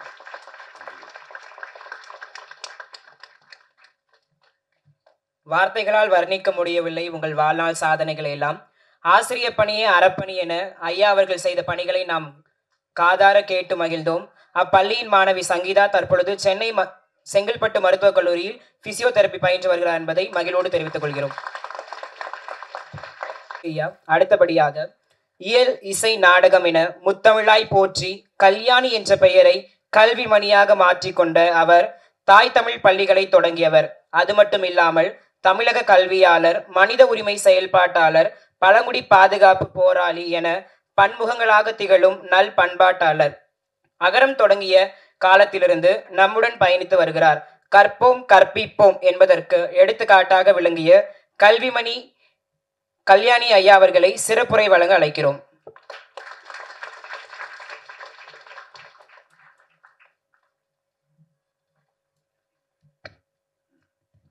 எல்லோருக்கும் வணக்கம். எனக்கு நேத்தியிலேருந்து இங்கே வரணுன்னோடனே என்ன பேசுறது இப்படி இந்த மாதிரி கூட்டங்களில் அப்பப்போ மனசில் தோன்றதை பேசிட்டு போயிடுவேன். அது நாளைக்கு நம்ம ஏதாவது கொஞ்சம் உருப்படியாக நான் வகுப்பு எடுக்கும்போது தான் நல்லா தயாரிப்பேன். பாடத்தை நல்லா படிச்சுட்டு வகுப்பில் போய் எடுக்கிறது அதுதான் பழக்கம். கூட்டங்கள் எல்லாம் பேசுறதுக்கு அந்த தயாரிப்பு இருக்காது. ஆனால் நேற்று என்ன நினச்சேன்னாக்கா, இல்லை அங்கே அகரம் வாலண்டியர்ஸ்லாம் இருக்காங்க, கல்வியாளர்கள், அவங்களுக்கு இது ஏதோ நம்ம கருத்தை சொல்லி ஆகணும் அப்படிங்கிறதுக்காக உட்காந்து ஏதாவது குறிப்பு எடுக்கணுங்கிறதுக்காக ஒரு முயற்சி பண்ணேன். அதுவே இன்னைக்கு முழுக்க எனக்கு குழப்பத்தில் இருக்கு. எதை எப்படி சொல்றது, எப்படி சொன்னால் சரியா இருக்கும் அப்படிங்கிறதுக்காக. அதனால நீங்க எல்லாரும் முதல்ல அந்த ஒரு டென்ஷனா இருக்கிறீங்க பாருங்க, அது இருக்கக்கூடாது. முதல்ல நீங்க ஃப்ரீ ஆகிடும். ஏதோ இங்க வந்து ஒரு பெரிய பெரிய கருத்துக்கள்லாம் சொல்ல போறாரு அப்படின்னு நீங்க நினைச்சீங்கன்னா அது நல்லா இருக்காது. ஏதோ நம்ம கூட வந்து ஏதோ சில கருத்துக்களை சொல்றாருங்கிற அளவுல மட்டும் இருந்தால் போதும்னு நினைக்கிறேன். முதல்ல இந்த சிவகுமார் கல்வி அறக்கட்டளை ஒரு 45 வருஷம் எல்லாருமே சொன்னாங்க. அதுக்கப்புறம் அகரம் ஃபவுண்டேஷன் இது, அதில் வழிகாட்டிகள் இது எல்லா பாடங்களும் இருக்குது. அதனால் இப்போ ஒவ்வொரு தலைவர்களையும் எப்படிடா பாராட்டி பேசுறதுன்னே ஒவ்வொரு கூட்டங்கள்லையும் அவங்கவுங்க கட்சி தலைவரை போட்டி போட்டு பாராட்டி பேசுவாங்க. அப்போ நம்ம எப்படிடா பாராட்டலாம் அப்படின்னு நினச்சேன். அந்த இது ஒரு வழிகாட்டி பல்கலைக்கழகம் அப்படின்னு சொல்லலாம்னு நினச்சேன். ஏன் நம்ம இப்படி ஒரு பேர் வச்சா என்ன? இதில் வழிகாட்டி அந்த மாணவர்களுக்கு பல்வேறு விதமான வழிகாட்டுதல்கள், எல்லா பாடமும் இருக்குது. ஒரு பல்கலைக்கழகம்னா எல்லா பாடமும் இருக்கும். அதே மாதிரி எல்லா பாடங்கள் படிக்கிற மாணவர்களுக்கும் வழிகாட்டுகிறார்கள். எங்கெங்கேருந்து வர மாணவர்களுக்கு எங்கே இடம் இருக்குது, அங்கே இருக்குது, இங்கே அவ்வளவு வேலைகள் இந்த வாலண்டியர்ஸ் எப்படி தான் செய்கிறாங்கன்னு தெரியல. அதுக்கு வந்து அதை வந்து நிறுவனர் வந்து இந்த பல்கலைக்கழகத்தின் நிறுவனர் வந்து நம்ம ஒரு சிவகுமார் ஐயா அவர்கள், அவங்க தான் இதை நிறுவியிருக்காங்க இந்த பல்கலைக்கழகத்தை. அதுக்கு அடுத்தால இதுக்கு ஒரு துணைவேந்தர்னு ஒருத்தர் இருக்கு. துணைவேந்தர்னாவே ஒரு பிரச்சனை தான். அது வேற, அங்க ஒரு பக்கம். இங்க இதுக்கு துணைவேந்தர் தான் நம்ம இவர் ஐயா நடிகர் சூர்யா அவர்கள் இதுக்கு துணைவேந்தரா இருக்கிறாங்க. பதிவாளர்னு இருக்கணும், ஒரு ரிஜிஸ்டார்னு அதெல்லாம் அதில் பார்க்கணும். அதுக்கு தான் ஜெயஸ்ரீ இருக்காங்க. அதுக்கப்புறம் பேராசிரியர்கள், துணை பேராசிரியர்கள், இதெல்லாம் தான் வாலண்டியர்ஸ். எல்லாம் நீங்கள் எல்லாம் அதுக்கு பேராசிரியர்களாக இருந்து இதெல்லாம் நிர்வகிச்சுட்டு வரீங்க. அதனால இதை நான் சொல்றது மிகைப்படுத்துறதுன்னு இல்லை, இது ஒரு கட்டணமில்லா பல்கலைக்கழகம். இந்த மாதிரி பணியை யார் செய்ய முடியும்? இது தமிழகத்திலும் சரி உலகத்திலும் சரி இப்படி ஒரு முன்மாதிரி வேற எங்கேயும் கிடையாது. இதுதான் முன்மாதிரி. நிறைய பேர் உதவி செய்கிறாங்க, நான் இல்லைன்னு சொல்லல. ஆனால் அவங்க வேலை கிடைக்கிற வரைக்கும் அவங்க என்ன இது பண்ணணும், எப்படி பண்ணணும் அதுங்கிறதுலாம். அதை விட நான் அமெரிக்கன் காலேஜில் படித்தேன், அது ரொம்ப பெருமையாக எப்பவும் சொல்லுவேன். அவர் ஞானவேல் வந்திருக்கார், அவர் என்கிட்ட பேட்டியெல்லாம் எடுத்தவர். அது அமெரிக்கன் காலேஜ். அதில் அந்த motto of the college is not to produce result but to produce man அப்படின்னு போட்டிருப்பாங்க. மனுஷனை உருவாக்குறது தான் இந்த கல்லூரி நோக்கம் அப்படிங்கிறது. அதனால் அகரம் இந்த மனிதர்களை உருவாக்கணும். நிறைய டாக்டர்கள் இருப்பாங்க, சிசேரியனுக்காகவே வந்து நார்மல் டெலிவரியெல்லாம் சிசேரியனாக மாற்றி விட்டுருவாங்க. அப்படி டாக்டர் நமக்கு வேண்டிய ரோடு போடணும். இன்ஜினியர் அது எப்படி முக்காய்ஞ்சி ஜல்லி போடுற இடத்துலலாம் சக்கையை கொண்டு போட்டு ரோட்டை இது பண்ணிடுவாங்க. அப்படி இன்ஜினியர் நமக்கு ஒன்றும் தேவையில்லை. அப்போ அவர் மனிதர்களை உருவாக்கணும் அப்படிங்கிறதுல அந்த அடிப்படையில் அகரம் ஃபவுண்டேஷன் வந்து மனிதர்களை உருவாக்கிக்கிட்டு இருக்கு. அது மாதிரி நல்ல இது நிறைய குடும்பங்களில் மாற்றம் இதெல்லாம் செஞ்சுக்கிட்டு இருக்கு. இதில் வந்து பயணிக்கிறதுக்கு வாய்ப்பு எனக்கு ஏற்படுத்தி கொடுத்த ஞானவேல் அவங்களுக்கு தான். ஏன்னா அது அவருக்கு முன்னால் என்னை பற்றி பேட்டியில் எடுத்து கொஞ்சம் புத்தகங்கள் எழுதியிருந்தார். அதை வச்சு எனக்கு அந்த வாய்ப்பு கிடைச்சிது. அதை நான் ரொம்ப பெருமையாக கருதுகிறேன் அகரத்தில். ஏன்னா எங்கேயாவது ஒரு போனாக்கா அகரத்தில் ஒரு மாணவர் பார்த்தாருன்னா உடனே அகரத்தில் வாலண்டியர்ஸ் இல்லைன்னா இந்த அகரம்னு சொன்னாவே நமக்கு ஒரு மரியாதை இருக்குது. இந்த இதில் போய்ட்டு வந்து ஏதாவது பத்திரிகை செய்தி, ஆமாம் உங்களை அகரத்தில் பார்த்தேனே அப்படிங்கிறாங்க. அது எனக்கு வந்து ரொம்ப மரியாதை கொடுக்குற ஒரு விஷயமா இருக்குது. அதுக்கு அடுத்தால எதை சொல்கிறது, இந்த தாய் தமிழ் பள்ளியை பற்றி சொல்லணும். நாங்கள் அங்கே போராட்டம்லாம் பண்ணி இந்த அது வந்து 1/8/2024 வெள்ளி விழா ஆண்டு வருது. வெள்ளி விழா ஆண்டு அதை நம்ம பெருமையாக சொல்லணும். இந்த பள்ளியை ஆரம்பித்தோம். அந்த பள்ளி 2000 ஒரு பள்ளி வளர்ச்சி எப்படி இருக்குன்னா 1/8/2006 ஆகும்போது 21 குழந்தைகள், 2005 101, 2010 143, 2015 195, 2019 213, 2024 265 மாணவர்கள். இன்னொன்று சொல்கிறேன், தமிழகத்தில் ஒரு செய்தி இதோட சேர்த்து சொன்னேன்னா அது புத்தகங்களை படிச்சுக்க மாட்டேன். நம்ம சிவகுமார் சார் மாதிரி அவர் நிறைய புத்தகங்களை வாசிப்பார். இன்னைக்கு கூட புத்தகம் கொடுத்துருக்கேன். நம்ம துறைக்குன்னு என்ன இது பச்சையப்பா அறக்கட்டளையுடைய செயலாளர் எழுதின புத்தகம். ஐயா அவர்கள் கட்டாயம் படிக்கணும். நான் புத்தகம் பத்திரிகைகள் படிப்பேன். அந்த பத்திரிகையில் உள்ள செய்தி என்னென்னாக்கா, அண்மையில் இந்த காலை உணவு திட்டம், இந்த திட்டம்லாம் வந்திருக்குல்ல, அதில் இந்த புள்ளி விவரங்களை கொடுத்துருந்தாங்க. தமிழகத்தில் சராசரியாக அரசு பள்ளி, அரசு உதவி பெறும் பள்ளிகளில் படிக்கிற மாணவர்களுடைய எண்ணிக்கை அதிலிருந்து கணக்கு போட்டு பார்த்தேன். எவ்வளவுனாக்கா 59 பேர். தமிழகத்தில் ஒரு 1லேருந்து 5 வரைக்கும் படிக்கிற மாணவருடைய எண்ணிக்கை சராசரி 59. ஆனால் தாய் தமிழ் பள்ளியில் 8 வரைக்கும் இருக்குது. ஆனால் 1 to 5 வரைக்கும் நம்ம பார்த்தோம்னா 147 பேர் படிக்கிறாங்க. அது தமிழகத்தினுடைய சராசரியை காட்டிலும் 2 மடங்கு, கிட்டத்தட்ட 3 மடங்கு இருக்குது. அந்த அளவுக்கு அந்த பள்ளி இன்னைக்கு வளர்ச்சி அடைஞ்சிருக்குன்னா அதுக்கு அகரம் முக்கியமான காரணம். ஏன் முக்கியமான காரணம்னு சொல்கிறேன்னா, அரசாங்கம் இவங்களுக்கு சம்பளம்லாம் ஒன்றும் கொடுக்கல, ஆசிரியர் சம்பளம்லாம் கொடுக்கல. அந்த சம்பளத்துக்கெல்லாம் மாதம் மாதம் அவங்களுடைய உதவி இருக்குது.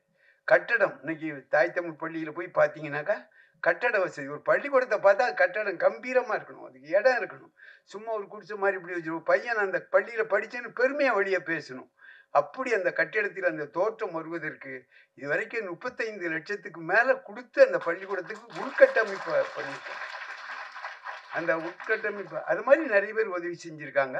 அதில் அகரம் அதே மாதிரி சக்தி மசாலா அவங்க ஒரு ஞானவேல் சொல்லி தான், எனக்கு அவங்களுக்கு சக்தி மசாலான்னு தெரியாது, அவர் சொல்லி அது மாதிரியா அவர் இப்படி பல பேர் செஞ்ச உதவி. திண்டிவனம் வேதவல்லியம்மாள் அறக்கட்டளை, இந்த ஊர்கூடி தேர் எடுக்கிறது, அதில் அகரம் ஃபவுண்டேஷனுடைய ஒத்துழைப்பு இது எங்களுக்கு ரொம்ப உதவியாக இருக்குது. இந்த நேரத்தில் இந்த தாய் தமிழ் பள்ளி ஏன் நடத்தணும் அப்படின்னாக்கா, இன்னைக்கு அகரத்தில் மாணவர்கள், இந்த பல்கலைக்கழக மாணவர்கள் சிறப்பாக இருக்கிறாங்க மற்றவங்களோட. இவங்க எல்லாருமே தாய்மொழியில் படித்தவங்க, அது எல்லாருக்குமே தெரியும். நீங்கள் தான் எதில் படிச்சீங்க?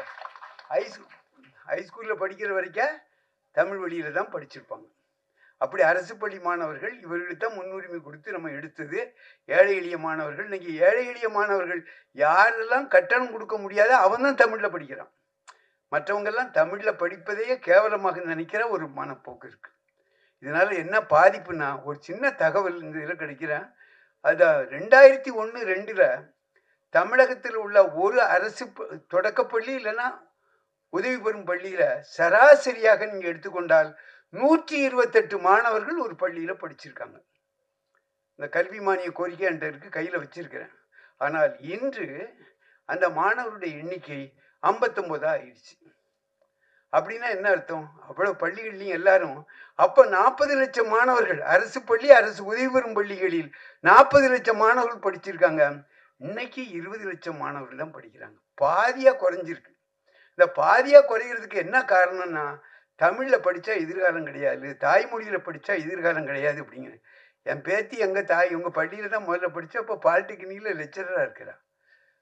நிறைய தமிழில் படித்தவங்க இன்றைக்கி அகரத்தில் உள்ளவங்கெல்லாம் தாய்மொழியில் படித்தால் நல்ல எதிர்காலம் இருப்பதற்கு அகரமே ஒரு முன்னுதாரணம்.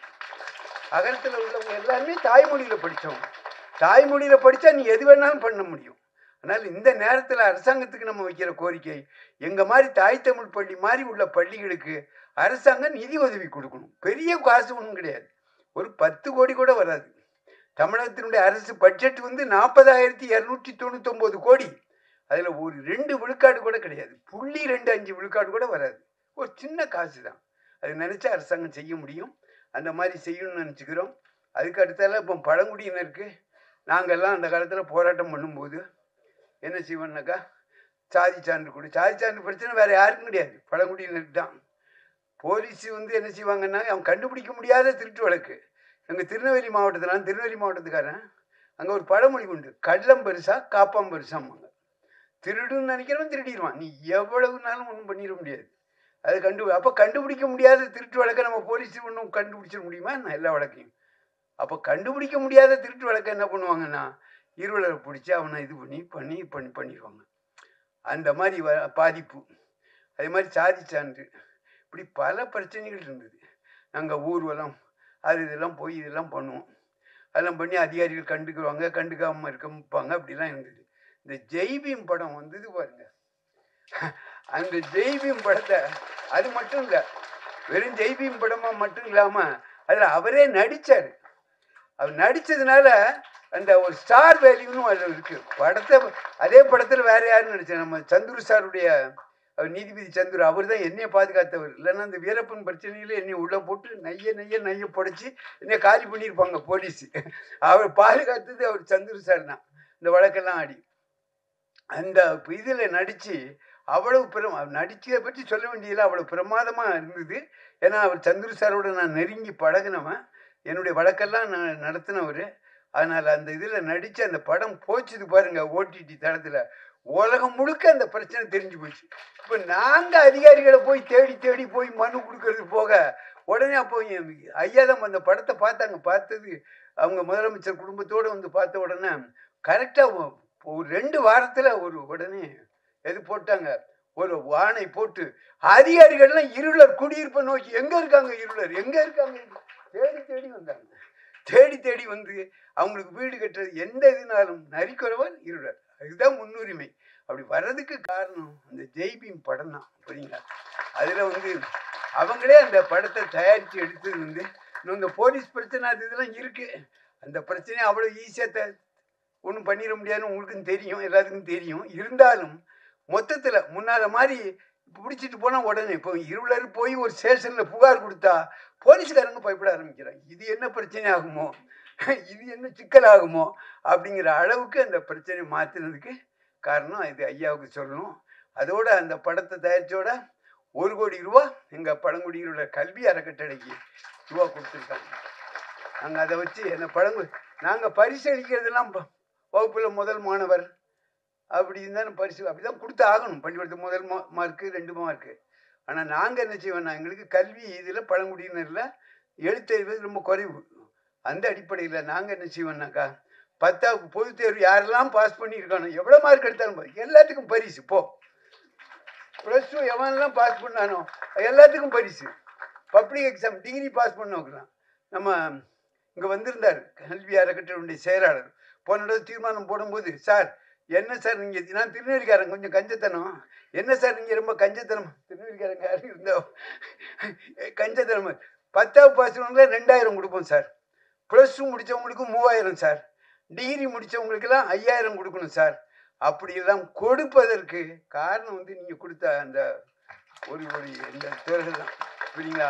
அந்த ரூபா வச்சுருக்கணும், பத்திரமா வச்சுருக்கோம், ஆடிட்டு இதெல்லாம் வச்சுருக்கோம். அது நிறைய பேர் டிவிலெல்லாம் அது இதை போட்டு இது பொய் பிரச்சாரம் பண்ணி அது விளம்பரம். விடுதி கட்ட போகிறோம், பழங்குடி இருளர் மாணவர்களுக்கு என்று 2 விடுதி கட்ட போகிறோம். அடுத்தாலும் அந்த விடுதியை நீங்கள் தான் தொடங்கி வைக்கணும். அந்த விடுதியை அந்த அளவுக்கு அது விரைவாக கட்டி முடிப்போங்கிறத இந்த நேரத்தில் சொல்லிக்கிறேன். அது ஒன்று அந்த தகவலாம் சொல்லிட்டோம். அதுக்கப்புறம் தமிழக அரசுக்கு சில கோரிக்கைகள் இந்த நேரத்தில் சொன்னால் சரியாக இருக்கும்னு நினைக்கிறேன். ஏன்னா அங்கே இப்போ இல்லம் தேடி கல்வி இதிலெல்லாம் நம்ம அகரம் கல்வி அறக்கட்டளையில் உள்ள நம்ம ஜெயஸ்ரீ போன்றவர்கள், ஷில்பா போன்றவர்கள்லாம் அரசாங்க அதிகாரிகளோடு நெருக்கமாக இருந்து பணி செஞ்சுட்டு இருக்காங்க. அதனால் இங்கே நான் கோரிக்கை வைக்கிறது அரசாங்கத்துக்கு கோரிக்கை வச்ச மாதிரி தான். அந்த அடிப்படையில்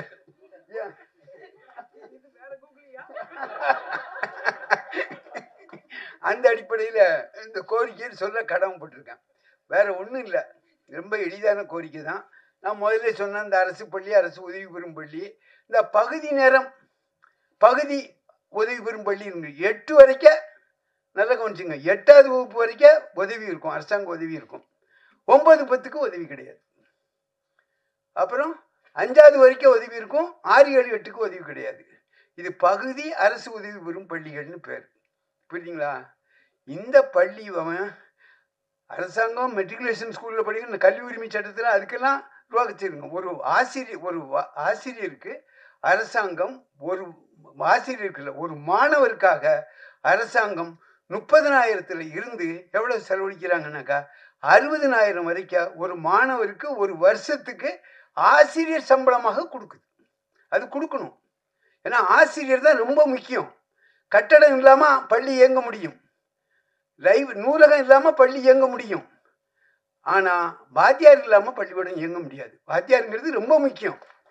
அப்போ 8வது வரைக்கும் படிக்கிற பையனுக்கு என்ன கிடைக்கும்? வாத்தியாருக்கு அவருக்கு அந்த பையனுக்காக 40,000 50,000 செலவழிக்கிற இந்த அரசாங்கம் அவன் 9வது அதே பள்ளியில் படிப்பான், அவனுக்கு கிடையாது, அவனுக்கு உதவி கிடையாது. அவனுக்கு என்னதுன்னா அவன் அந்த நிர்வாகமே அவங்க அங்கே கொஞ்சம் வசூல் பண்ணி ஒரு 6000 7000 அப்படி கொடுக்கறது. இவங்களுக்கெல்லாம் 40,000 50,000 சம்பளம் கிடைக்கும். இதை வந்து அரசாங்கம் பரிசீலனை பண்ணணும்.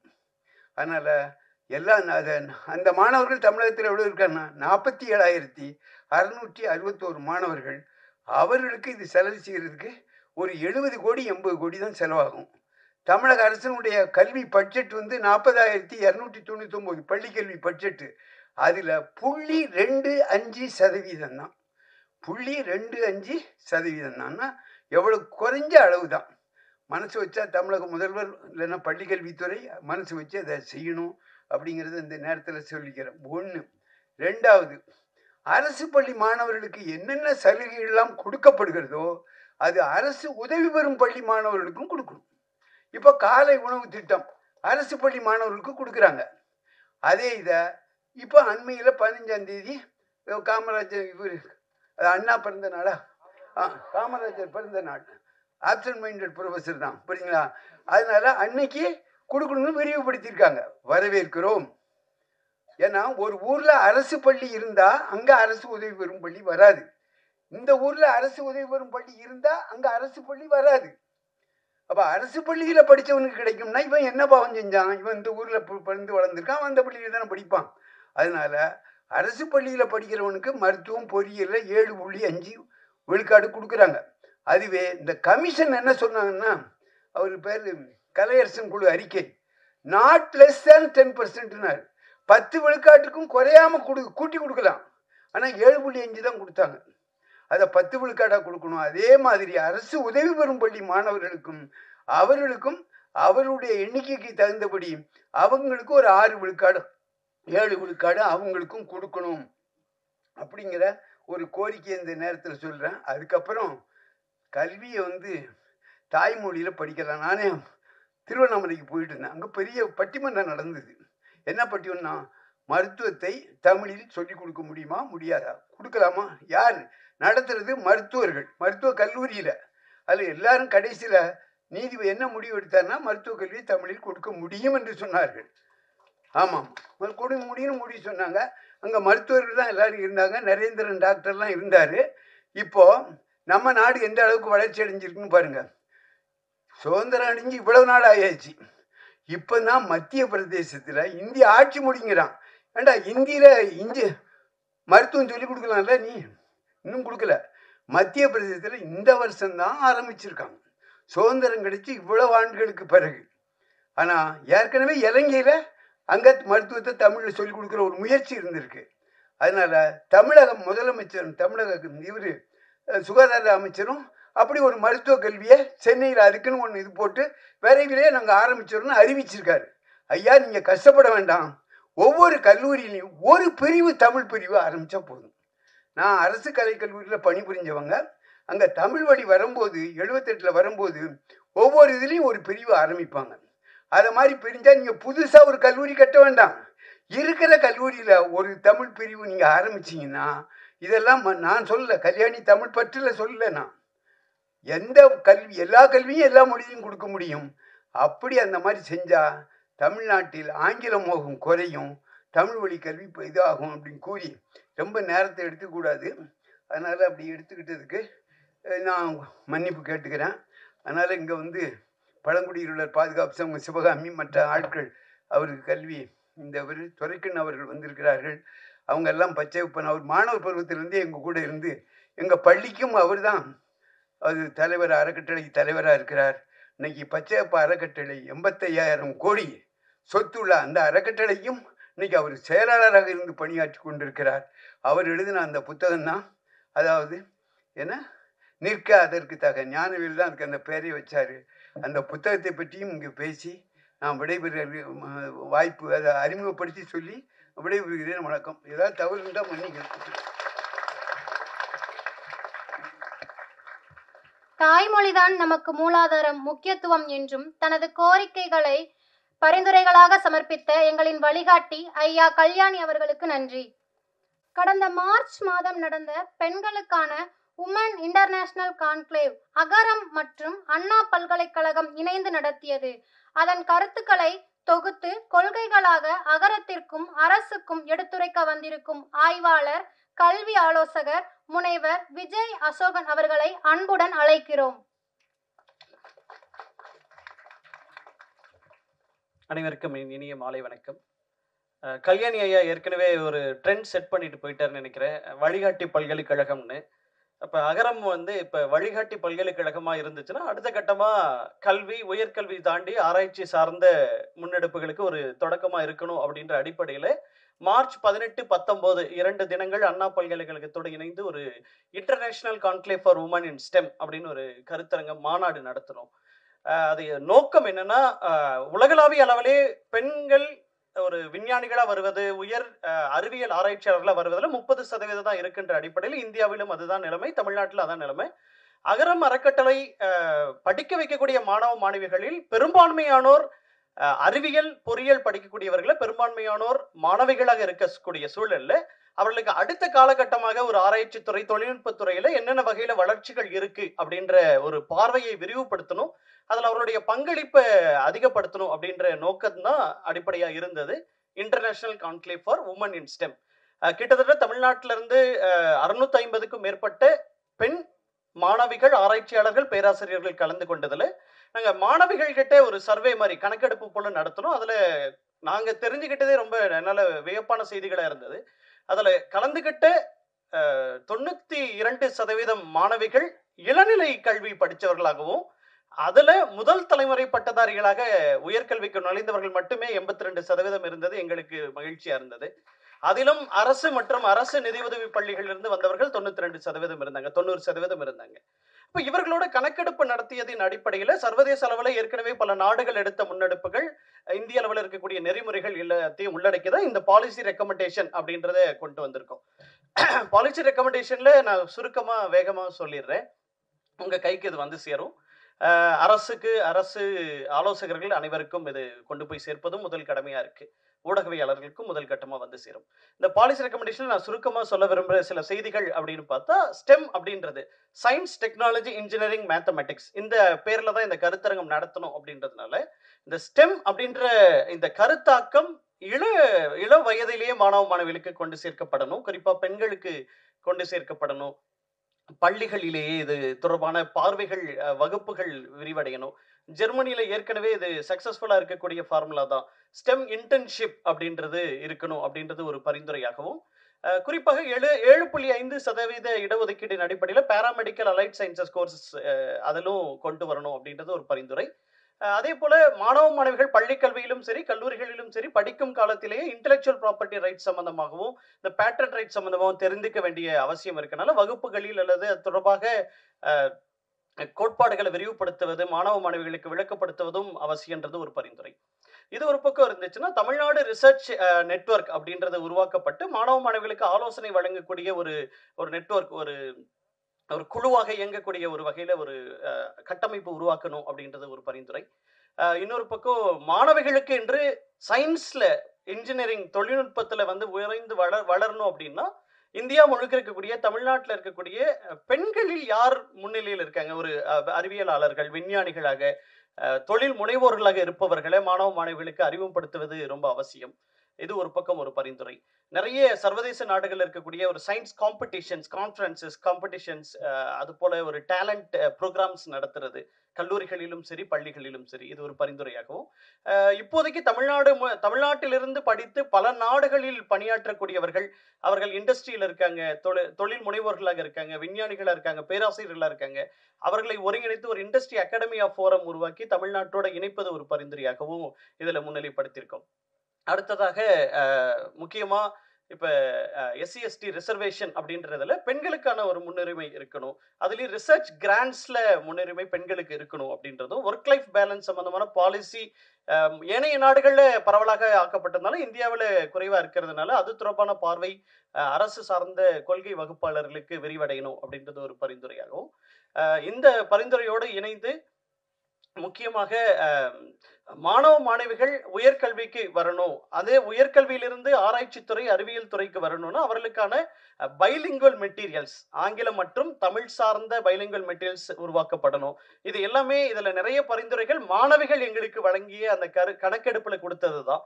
அது பள்ளிக்கல்வியிலும் சரி, கல்லூரிகளிலும் சரி, ஆராய்ச்சி துறையிலும் நிறைய பைலிங்குவல் மெட்டீரியல்ஸ் வரணுன்றதும் பரிந்துரையாக இருக்கு. இதுதான் இந்த கான்க்ளேவ்ல நாங்க கொண்டு வந்த அடுத்த படிநிலையாக நாங்க பார்க்கிற ஒரு முன்னெடுப்பா நான் நினைக்கிறேன். நன்றி, வணக்கம். நன்றி அண்ணா. முப்பெரும் சகாப்தங்களை தரணிக்கு தந்த எங்கள் முருகப்பெருமானே, மான்செஸ்டரில் பிறந்த மாமனிதரே, பல்துறை நடிகர்களுள் ஒருவர், காக்கும் கரங்களில் கலைத்துறையில் கால் பதித்தவர், கல்விக்கு ஒரு காப்பானையும் விவசாயத்திற்கு ஒரு கடைக்குட்டி சிங்கத்தையும் இசைக்கு ஒரு பொன்மகளையும் தந்த சிவகுமார் அறக்கட்டளையின் நிறுவனர் மதிப்பிற்குரிய சிவகுமார் ஐயா அவர்களை வாழ்த்துரை வழங்க அன்புடன் அழைக்கிறேன்.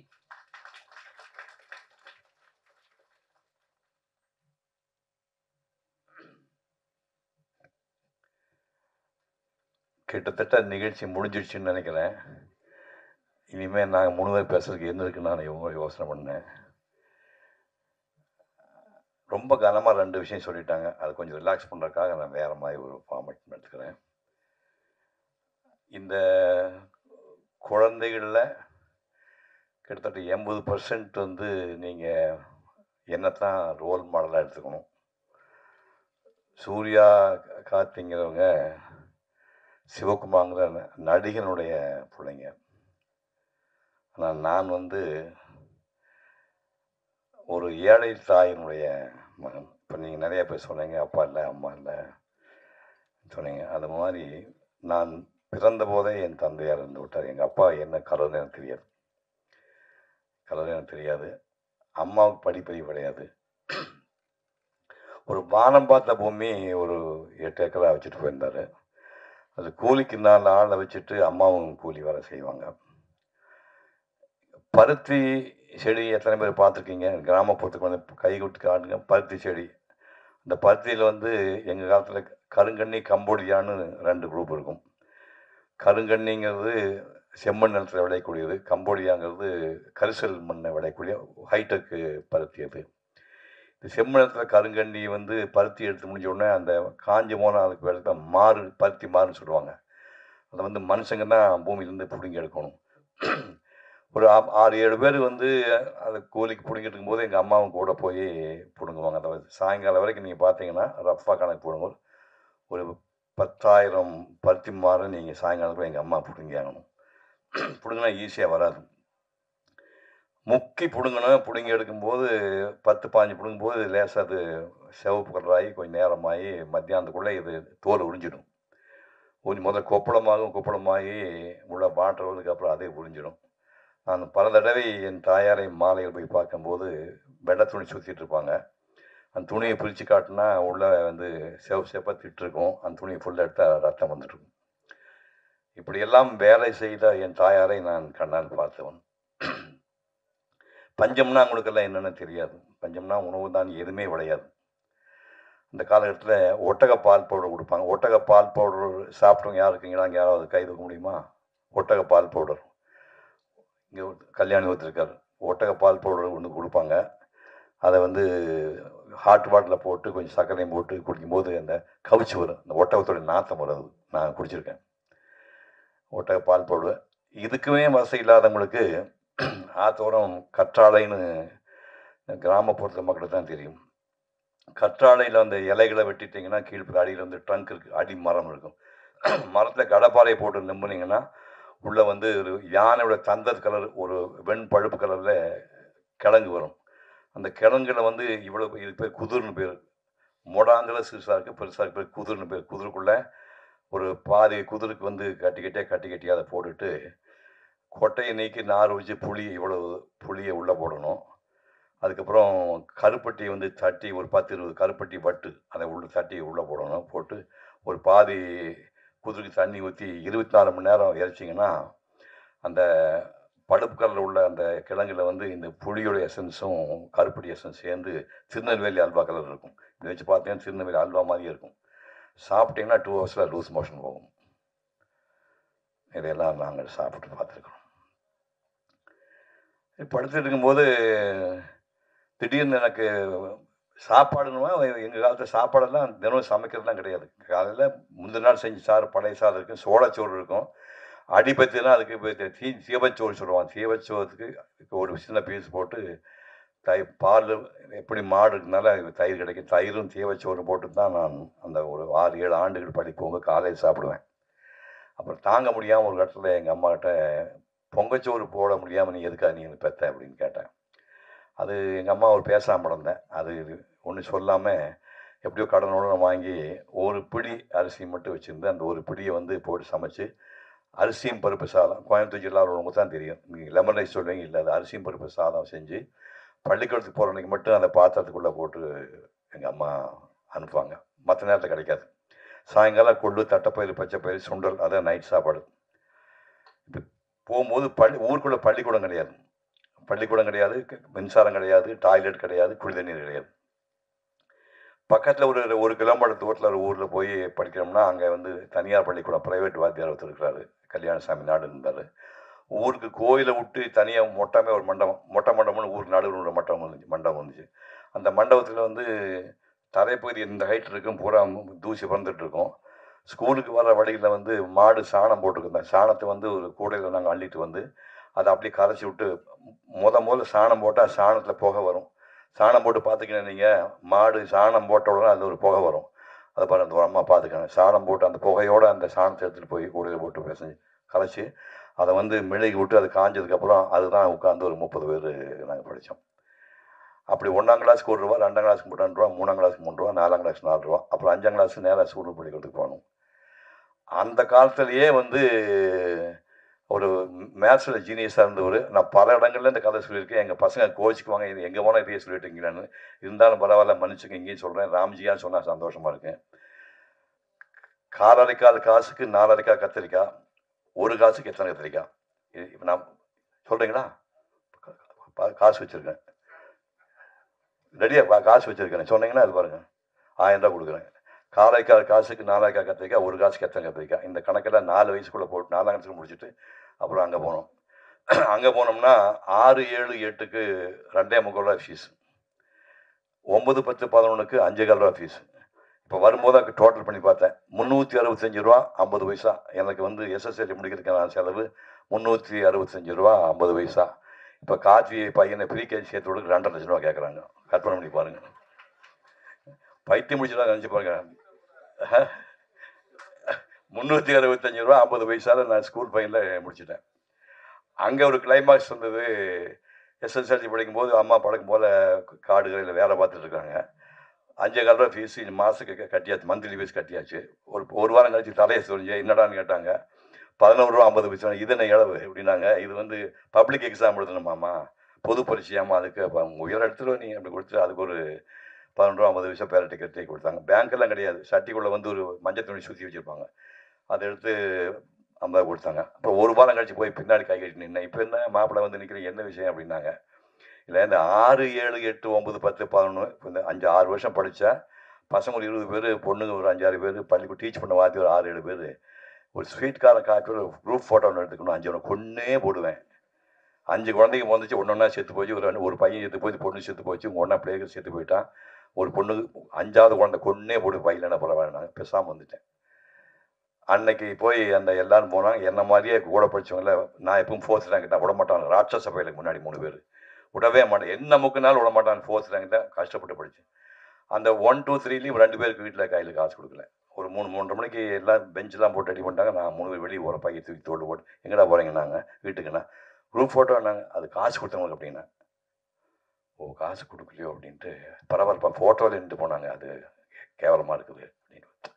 நம்ப மாட்டேங்க, எங்கள் குரூப் ஃபோட்டோ யார் வீடு இருந்தால் கூட நான் பார்க்க மாட்டேன். இப்போ எங்கள் குரூப் ஃபோட்டோ வச்சுருந்தா நான் எனக்கு கண்டு இருட்டே இருந்தேன்.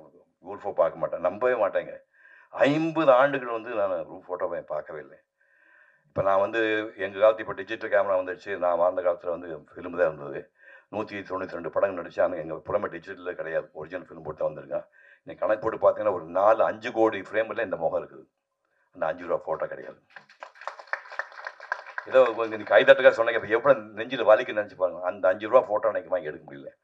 அப்புறம் காலம் எப்படி ஹெல்ப் பண்ணுச்சுன்னா, அதுக்கப்புறம் இப்போ ஒரு 2057 விட்டு 50 ஆண்டுக்கு அப்புறம் அதே ஸ்கூலுக்கு விஜய் டிவிக்காரங்க வந்து மீண்டும் பள்ளிக்கு போகலாம் வாங்க சார்னு கூட்டிகிட்டு போய் அதே ஸ்கூலுக்கு தேடி உயிரோட வந்து 7 பசங்க 5 பாட்டி ஆகிட்டாங்க. 4 பிள்ளைங்க பாட்டிமா, நான் தாத்தா தானே, ஒரு 4-5 பாட்டிமாருங்க போட்டு படித்தேன். வாத்தியார் 4 பேர் எல்லாம் வச்சு அதே பெஞ்சு இருக்குது, பழைய பெஞ்சு கிராக் விட்டுருந்து அதே பெஞ்சை போட்டு அதே இடத்துல ஒரு ஃபோட்டோ எடுத்து வச்சுருக்கேன். நான் இப்போ அந்த ஃபோட்டோ வச்சுருக்கிறேன்.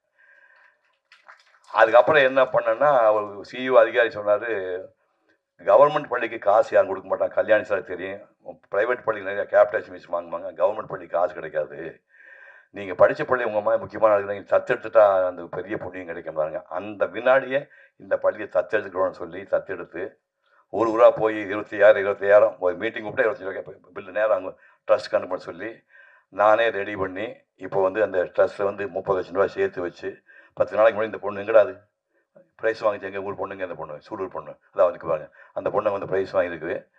1.5 லட்சம் ரூபா இன்ட்ரெஸ்ட் வருது, 30 லட்சம் ரூபா பேங்க்கில் போட்டு 14வது ஆண்டு பரிசு கொடுத்துருக்கேன். இதெல்லாம் எதுக்காக சொல்ல வரேன்னா, எங்கே பிறந்தேன், நீங்கள்லாம் என் மகள் பேரம் பேத்தியெல்லாம் கிடையாது, நீங்களாம் நம்மளாம் ஒரே ரத்தம், நம்ம ஒரே ரத்தம். நீங்கள் நினச்சிங்கன்னா சிவகுமார் ஒன்றுமே இல்லை, சிவகுமார் சாம்பிள். நீங்கள் வந்து உங்களுக்கு இமயமலை இருக்குது, இமயமலை உங்களால் தொட முடியும். ஒரே விஷயம், கல்வி. அந்த ஒரு 11 பேர் படிக்க ஆரம்பித்தா நான் ஒரு சந்தா ஒரு தெப்பு தேடி வழி வந்தேன். அந்த கல்வி தான் எனக்கு காப்பாற்றிட்டு, கல்வியும் ஒழுக்கமும். காப்பிட்டு 68 வருஷம் ஆகுது. கை தூக்குங்க, காஃபி சாப்பிடலாம், கை தூக்குப்பா, ₹1 இருக்க மாட்டீங்க, தூக்குங்க, பரவாயில்ல 2 மணி கை தூக்குறானுங்கடா, அடடா அடா மகனே ராஜா, காஃபி வீட்டில் போட்டு தரலையா, அப்படி வா போட்டு கொடுத்து சாப்பிடாம தான் பெரிய ஆடு பிருந்தா சாரி சொல்லியா, போட்டு கொடுத்து காப்பிட்டு 1958 அப்புறம் இது வரைக்கும் நாக்களுக்கு படல. அப்போ எதுக்கு நம்ம காஃபியே சாப்பிட்டேன்னா தண்ணி அடிப்போமா, மொத்தம் சமாதானம் பண்ணுவோமா? கல்வியும் ஒழுக்கமும் தான் உங்களை இமயமலை உச்சியில் உட்கார வைக்கும். நன்றி, வணக்கம். பண்பின் பருத்தி வீரன், வீரத்தில் விருமனாய் திகழும் எங்கள் அண்ணன் கார்த்திக் அவர்களை சிறப்புரையாற்ற அழைக்கிறோம். ஸ்கூலுக்கு போய் படிங்கன்னா பஞ்சு டைலாக் எழுதுது, என்ன பண்றது உங்களெல்லாம். பெரியவங்க எல்லாருக்கும் வணக்கம், பத்திரிகை தொலைக்காட்சி நண்பர்களுக்கு வணக்கம், மெடல் இருக்கும் மாயா அவர்களுக்கும் கல்யாணி அவர்களுக்கும் அப்பா அண்ணா அகரம் குழந்தைகள் எல்லாருக்கும் வணக்கம். பெற்றோர்களுக்கு முக்கியமாக ஆசிரியர்களுக்கும் ரொம்ப ரொம்ப வணக்கம். நான் 2 வயசு இருக்கும்போது ஆரம்பித்த ஒரு அறக்கட்டளை. அது சின்ன வயசில் ஆத்தா சொல்லுவாங்க, எது பண்ணாலும் தொடர்ந்து பண்ணுற மாதிரி இருக்கணும், ஆரம்பிச்சு நிறுத்தக்கூடாது. இது சின்ன வயசில் நான் கேட்ட ஒரு வார்த்தை. ஆனால் அது தொடர்ந்து பண்ணுறது அப்படிங்கிறது அவ்வளோ ஈஸி இல்லை. நான் சின்ன வயசுலேருந்து பார்த்துருக்கேன். நினைவு தெரிஞ்ச நாள்லேருந்து வீட்டில் தான் அந்த ஃபங்க்ஷன் நடக்கும். சிவகுமார் கல்வி அறக்கட்டளை ஃபங்க்ஷன் நடக்கும். நாங்கள் சின்ன பசங்களாம் ஸ்கூல் படிச்சுட்டு இருக்கும்போது இருந்தே அந்த ஒர்க்கை பார்த்துருக்கோம். இன்றைக்கி ரொம்ப ஈஸி கம்யூனிகேஷன், ஒரு செல்ஃபோன் இருக்குது, நம்ம தெரிஞ்சவங்களை எங்கேனா ட்ராக் பண்ணி பிடிச்சிடலாம். ஆனால் அப்போ வந்து ஸ்கூலில் ஃபஸ்ட் மார்க் வாங்கின பசங்க, ஸ்டேட்டில் ஃபஸ்ட் மார்க் வாங்கின பசங்களை தேடி பிடிக்கணும்னா அது ஒரு பெரிய வேலை. அப்போட ஃப்ரெண்ட்ஸ் வீரனன் மாமா இங்கே நான் நினச்சி பார்க்குறேன், ராவ் அவர்களை நினச்சி பார்க்குறேன். அவங்க 3 பேர், ஒரு ஸ்ட்ரீட்டில் இருந்த 3 பேர் சேர்ந்து நம்ம ஏதாவது ஒன்று பண்ணணும். அப்பாவுடைய 100வது படம் முடியுது. அந்த 100வது படம் எடுத்து முடிக்கும் போது எல்லா தயாரிப்பாளர்களும் 100 தயாரிப்பாளர்களையும் கூப்பிட்டு ஒரு கேடயம் கொடுக்குறாங்க. எம்ஜிஆர் அவர்கள் தலைமையில் அப்பா அறிமுகப்படுத்தின இயக்குநர்கள் கலந்துக்கிறாங்க. கமல் சார் வந்து அப்போ வளர்ந்து வரும் ஹீரோ, அவரும் கலந்துக்கிறாரு. அவர் அந்த ஃபங்க்ஷனில் பாராட்டி பேசுகிறாரு. அந்த ஃபங்க்ஷன் முடியும் போது ஒரு படத்துடைய சம்பளம் மொத்தமாக அப்படி நம்ம கொடுக்க மனசு வருமானு தெரியல, மொத்த சம்பளத்தை அப்படியே பேங்க்கில் போட்டு, ஏன்னா நான் அப்படி பெருசாக காசுக்கு ஆசைப்படாத ஒரு ஆளாக இருந்திருக்காரு அப்பா. நான் தான் சொல்லுவோம், கிண்டல் பண்ணுவாங்க சொந்தக்காரங்களாம், வர்ற காசை கூட வேணான்னு சொல்லிடுவார் இவர் அப்படின்னு. பட் அவரை பற்றி அது கவலைப்பட்டுக்கல, அவர் அப்படி தான் வாழ்ந்திருக்காரு. அந்த காசை போட்டு அந்த காசில் வர வட்டி எடுத்து பரிசு வழங்க ஆரம்பிச்சிருக்காங்க. முதல் பரிசு 1000 ரூபாய், அப்புறம் 750 ரூபா, அப்புறம் 500 ரூபாய். இந்த 1000 ரூபாய் பெரிய காசா அப்படின்னு நான் யோசிச்சு பார்க்கலாம். சரி, தங்கம் அப்போ என்ன விலை இருந்திருக்கும் 1979ன்னு யோசிச்சு பார்த்தா அது 750 ரூபா இருந்திருக்கு. ஸோ கிட்டத்தட்ட வந்து ஒரு 1.5 சவரன் வாங்குற அளவுக்கு பரிசு தொகை கொடுத்துருக்காங்க. தொடர்ந்து 25 வருஷம் அந்த ஃபங்க்ஷன் நடந்துகிட்டே இருந்துச்சு. ஒவ்வொரு வருஷமும் சின்ன சின்ன ஊர்கள்லேருந்து எங்கே இருந்தாலும் தவறாமல் வந்து அப்பா கிட்ட பரிசு வாங்கிட்டு போவாங்க. நாங்கள் வெளியூரில் எங்கே ஷூட்டிங் போனாலும் அப்பாவோட படங்களை பற்றி பேசுகிறாங்களோ இல்லையோ, ஆமாம் உங்கள் அப்பா வந்து படிப்புக்கு வந்து ஹெல்ப் பண்ணுவார்ல அப்படின்னு சொல்லுவாங்க. ஸோ அதை தொடர்ந்து பண்ணது தான் அதுக்கப்புறம் 25வது ஆண்டுக்கு அப்புறமா அகரம் எடுத்து அதை செய்ய ஆரம்பிச்சுது. அகரம் எடுத்ததுக்கு அப்புறமா தான் வந்து வெறும் ஃபர்ஸ்ட் மார்க் எடுத்தது மட்டும் கிடையாது, எங்கேருந்து ஃபர்ஸ்ட் மார்க் எடுத்தான் அப்படிங்கிறது ரொம்ப முக்கியமாக இருக்குது அப்படிங்கிறது புரிதல் வந்துச்சு. எந்த இடத்துலேருந்து ஆரம்பித்து படித்து வந்தாங்க. இன்னைக்கு வந்து ஒவ்வொரு பசங்களும் அவங்களுடைய பேக்ரவுண்ட் சொல்லும்போது அப்பா எங்கேருந்து வந்தாருன்னு தான் யோசிக்க முடியுது. எங்களால் அதை நான் சொல்ல முடியாது.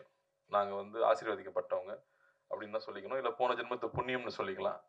அப்பாவுக்கு பையனாக பிறந்ததுனால பல விஷயங்கள் கடந்து வந்துட்டோம். ஆனால் அப்படி இருந்தாலும் வந்து எதுவும் தெரிஞ்சுக்காம இங்கே வந்துட முடியாது. இதுக்கு பயங்கர ஹார்ட் ஒர்க் தேவை. யார் எந்த இடத்துல ஆரம்பித்தாலும் ஹார்ட் ஒர்க் பண்ணி தான் ஆகணும். இந்த கீழேருந்து ஆரம்பித்து நான் ரொம்ப கஷ்டப்பட்டேங்க அப்படிதான் வர முடிஞ்சுன்னு சொன்னால் அது உண்மைதான். கஷ்டப்படாமல் எதுவுமே கிடைக்காது. எல்லாருமே உழைச்சி தான் வர முடியும். எந்த விலை கொடுக்காம எதுவுமே கிடைக்காது. அந்த விலை எப்பவுமே காசு பணம் கிடையாது. உங்கள் தூக்கமாக இருக்கும், உங்களுடைய சந்தோஷங்களாக இருக்கும். இங்கே இருக்கிற எல்லாருமே ஏதோ ஒன்று பெருசாக விலை கொடுத்து இழந்து தான் இன்னைக்கு அவங்க படிச்சு இங்கே வந்திருக்காங்க. அதனால இன்னைக்கு ஹார்ட் ஒர்க்கோ நம்ம தியாகம் பண்ணிக்கிற விஷயம் என்னவோ நிச்சயமாக அது பரிசளிக்குது. இல்லைங்க நான் வாழ்க்கை பூரா உழைச்சிட்டே இருக்கேன், எனக்கு எதுவுமே கிடைக்கலன்னு சொன்னால் நீ ரொம்ப நாள் வெயிட் பண்ணால் ரொம்ப பெருசாக கிடைக்கும். நீ கொஞ்ச நாள் வெயிட் பண்ணால் சின்னதாக கிடைக்கும், ரொம்ப நாள் வெயிட் பண்ணால் ரொம்ப பெருசாக கிடைக்கும். அதனால எக்காரணத்தை கொண்டும் தளர்ச்சி ஆயிடவே வேண்டாம். தொடர்ந்து பயணிக்கணும்னு நான் உங்களை கேட்டுக்கிறேன். தைரியமாக இருங்க. இங்கே அகரம்ல ஒவ்வொரு வாட்டியும் நான் பசங்க கேட்கறது வந்து ஊர்லேருந்து படித்து சென்னைக்கு வந்துட்டேன், சிட்டிக்கு வந்துட்டேன். பசங்களை முக்கியமாக வந்து சிட்டிக்கு கொண்டு வந்து படிக்க வைக்கணுங்கிறது தான் ஒரு ஆசையே. அங்கே பக்கத்தில் இருக்கிற காலேஜில் படிக்க வச்சிடலாமே அப்படின்னா அங்கேருந்து அங்கே எக்ஸ்போஷர் சின்னதாக தான் இருக்கும். நேற்று யூடியூப்ல பார்க்காம ஒருத்தர் சொன்னார், சார் நீங்கள் இந்தியாவிலேருந்து சம்பாதிச்சா 1 லட்சம் சம்பாதிக்கிறீங்கன்னா அப்படியே அமெரிக்கா போனால் 5 லட்சம் சம்பாதிக்கலாங்கிறாங்க. அப்போ சின்ன கிராமத்தில் படித்த பையனுக்கு என்ன தெரிஞ்சுக்க முடியும்? அங்கே இருக்கிற ஒரு கல்லூரியில் படித்தா அந்த அளவுக்கு தான் அறிமுகம் இருக்கும். ஆனால் இங்கே இருக்கிற பசங்க சென்னைக்கு வந்து படிக்கணும், பெரிய சிட்டியில் படிக்கணும் அப்படின்னு அகரம் முடிவெடுத்தது ஏன் அப்புறம் தான் எனக்கு புரிஞ்சுது. ஆனால் ஒரு சிக்கல் இருக்கு. இங்கே வந்த உடனே கூட படிக்கிற பசங்கள்லாம் பயங்கரமாக ட்ரெஸ் பண்ணியிருப்பானுங்க, இல்லை இங்கிலீஷ் பட்டையை கிளப்பானுங்க. அது நல்ல இங்கிலீஷா இருக்கான்னு தெரியாத அளவுக்கு நமக்கு இங்கிலீஷ் தெரியாது. அவனும் சுமார் இங்கிலீஷ் தான் பேசுவான். ஆனா நம்மளா வந்து ஓவரா அவனை பார்த்து பயப்படுவோம்.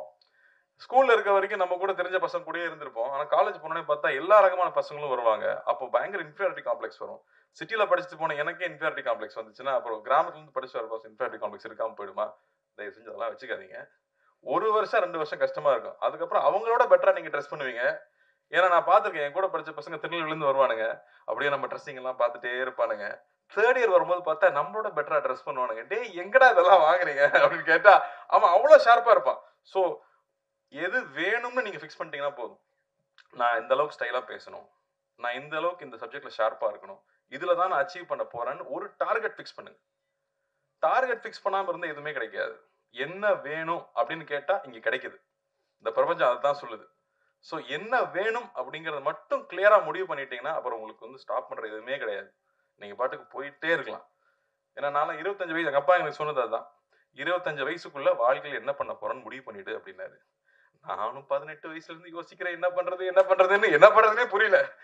எல்லாரும் வந்து நம்ம பையன் ஒருத்தன் வந்தானே, இங்க யாரு பிரசிடன்ட் நீ தானே, பேசிக்லி லைக் நான் அப்பவே தெரிஞ்சது இன்ஜினியர். அதை ஃபர்ஸ்ட் எதை கத்துக்கிறோமோ இல்லையா ப்ராஜெக்ட் டைப் பண்ணும்போது பேசிக்கலி லைக் வந்துடும். ஸோ என்ன நானும் கொண்டு போய் இன்ஜினியரிங் படிக்க வச்சாங்க. எப்படி என்ன கனவுல எங்க அண்ணன் வந்து ஃபேக்டரி ஆரம்பிப்பாரு, அதுல போய் நாம அப்படியே சின்ன முதலாளியா சேர்ந்துடலான்ற ஒரு நினைப்புல அது நடக்கல. அதுக்கப்புறம் என்ன பண்றதுன்னு தெரியல. அப்புறம் தான் சரி ஏதோ வாழ்க்கையில முன்னுக்கு வரணும்னா படிச்சாகணும், நம்மளா ஒரு பாதையை தேர்ந்தெடுத்துக்கணும்னு போனேன்.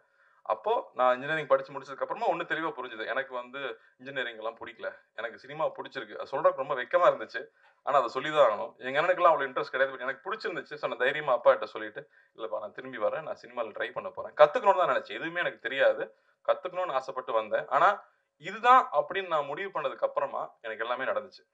அது வரைக்கும் நான் ஆவரேஜ் ஸ்டூடெண்டா இருக்கிறது ரொம்ப கொடுமை. ஞானவேல் சார்கிட்ட நான் பேசியிருக்கேன். நல்லா படிக்கிற பையனை பாராட்டுவாங்க, நல்லா படிக்காத பையனை திட்டுவாங்க, ஆவரேஜ் மார்க் வாங்குறவன கண்டுக்கவே மாட்டாங்க. ரொம்ப கொடுமை அது. ஸோ இனிமே எது பண்ணாலும் பெஸ்டா பண்ணணும்னு முடிவு பண்ணது, எது பிடிக்குது நான் அதை நோக்கி போகணும்னு முடிவு பண்ணதுக்கு அப்புறம் எல்லாமே மாறிச்சு. அதனால என்ன வேணுங்கிறத சீக்கிரமா டிசைட் பண்ணுங்க. கொஞ்சம் கஷ்டமான வேலை தான், ஆனா அதை சீக்கிரமா டிசைட் பண்ணிட்டீங்கன்னா அது நிச்சயமா நமக்கு கிடைக்கும்.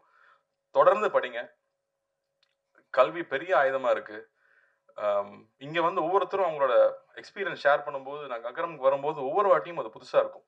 ஏன்னா இப்போ யூடியூப்குள்ள போனீங்கன்னா என்ன வாட்ச் புதுசா வந்திருக்கு, எந்த கார் புதுசா வந்திருக்கு, அவன் என்ன ட்ரெஸ் வாங்கினா, இதை பத்தியே தான் நியூஸ் வந்துட்டு இருக்கு. ஏன்னா நம்ம அதை தான் தேடி தேடி பார்க்குறோம். ஆனா நீங்க இந்த மாதிரியான செய்திகளை இப்போ கல்யாணி சொன்னாங்க இல்லையா, இதெல்லாம் ஷார்ட்டா வந்து அட்லீஸ்ட் 100 மில்லியன் வியூஸ் போகணும். அப்பதான் மக்களுக்கு இதை பத்தி தெரியும். நமக்கு வந்து பகுதி நேர உதவி கிடைக்கிற பள்ளிகள் பத்தி நமக்கு தெரியுமா, தெரிஞ்சுக்கணும்னு நினைச்சிருக்கோமா? இந்த மாதிரி விஷயங்கள் தான் இங்க ஷார்ட்ஸா கட் பண்ணி தயவு செஞ்சு பாப்புலர் பண்ணணும்னு நான் கேட்டுக்கிறேன். ஏன்னா அதெல்லாம் மக்களுக்கு தெரிஞ்சுக்கணும். இல்லாட்டி நமக்கு என்னென்ன விஷயங்கள் இருக்கு, சமுதாயத்துல நடக்குதுங்கிறது நமக்கு தெரியாம போயிடுது. ஸோ அது ரொம்ப அவசியம்னு பாக்குறேன். இங்க ஒவ்வொரு தடவை வரும்போதும் ஒவ்வொருத்தரும் பகிர்ந்துக்கிற விஷயங்கள் நமக்கு மறுபடியும் மறுபடியும் புது புது விஷயங்களை கற்றுக் கொடுத்துட்டே இருக்கு. இதெல்லாம் நம்ம சமுதாயத்தில் இருக்கான்னு தெரிஞ்சுக்கிட்டே இருக்கு. மணிப்பூர்ல இருந்து ஒரு பாப்பா வந்து இங்க பேசுச்சு. அது இங்கிலீஷ்ல பேசுச்சு. அது என்ன பேசுன்னு எல்லாருக்கும் தெரிஞ்சிருக்குமான்னு தெரியலையான்னு தெரியல. அதுக்காக நான் ஒரு வாட்டி சொல்லணும்னு நினைக்கிறேன். எங்க ஊர்ல வந்து பிரச்சனை நடக்குது. எங்க ஊர்ல வீட்டை விட்டு வெளியில போக முடியல. அதனால எங்க ஊர்ல நிறைய குழந்தைங்க ஸ்கூலுக்கும் காலேஜுக்கும் போக முடியல, வீட்டுல உட்காந்துட்டு இருக்காங்க அப்படின்னு சொல்லுது. நான் அதிர்ஷ்டவசமா இங்க வந்ததுனால இங்க நான் படிச்சுக்கிட்டு இருக்கேன். தயவு செஞ்சு எங்க ஊருக்காக பிரார்த்தனை பண்ணிக்கோங்க. தயவு செஞ்சு எங்க ஊர்ல இருக்கிற குழந்தைங்களுக்கு மறுபடியும் பள்ளிக்கும் கல்லூரிக்கும் போறதுக்கு வழிவகுக்குங்க அப்படின்னு சொல்லி இந்த பாப்பா கேட்டுக்கிச்சு.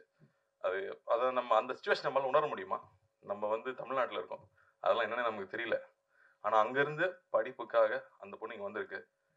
இதே மாதிரி நேபாளில இருந்து வந்த கதைகள் நான் வந்து என் ஒய்ஃப் சொல்லி கேள்விப்பட்டிருக்கேன்.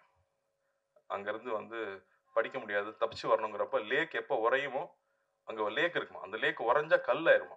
அந்த டைம்ல யாராவது போனாங்கன்னா அவங்க கூட குழந்தைய அனுப்பிச்சு விட்டுருவாங்க, நீயாவது உயிரோடு இருங்கிற மாதிரி.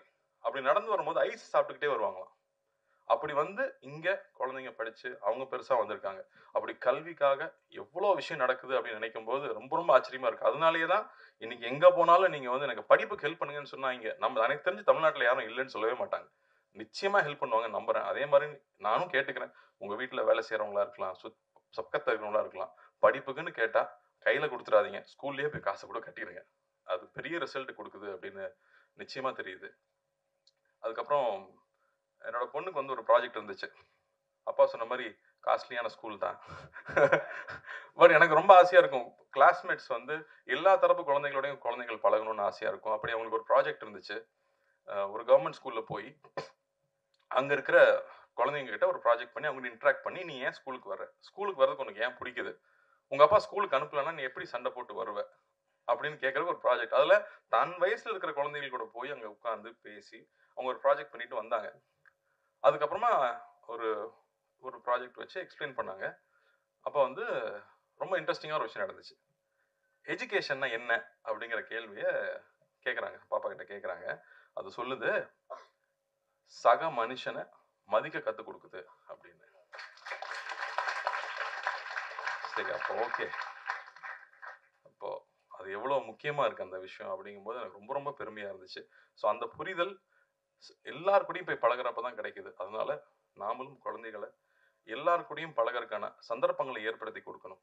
அப்போதான் தன்னுடைய வாழ்க்கை தனக்கு கிடைச்ச விஷயங்களை மதித்து நேரான வழியில் அப்பா சொன்ன மாதிரி அந்த டிசிப்ளினும் அந்த கல்வியை நோக்கி போகிற உழைப்பும் ரொம்ப முக்கியமாக இருக்கும். ஸோ அதை நாமளும் செய்யணும்னு நான் கேட்டுக்கிறேன்.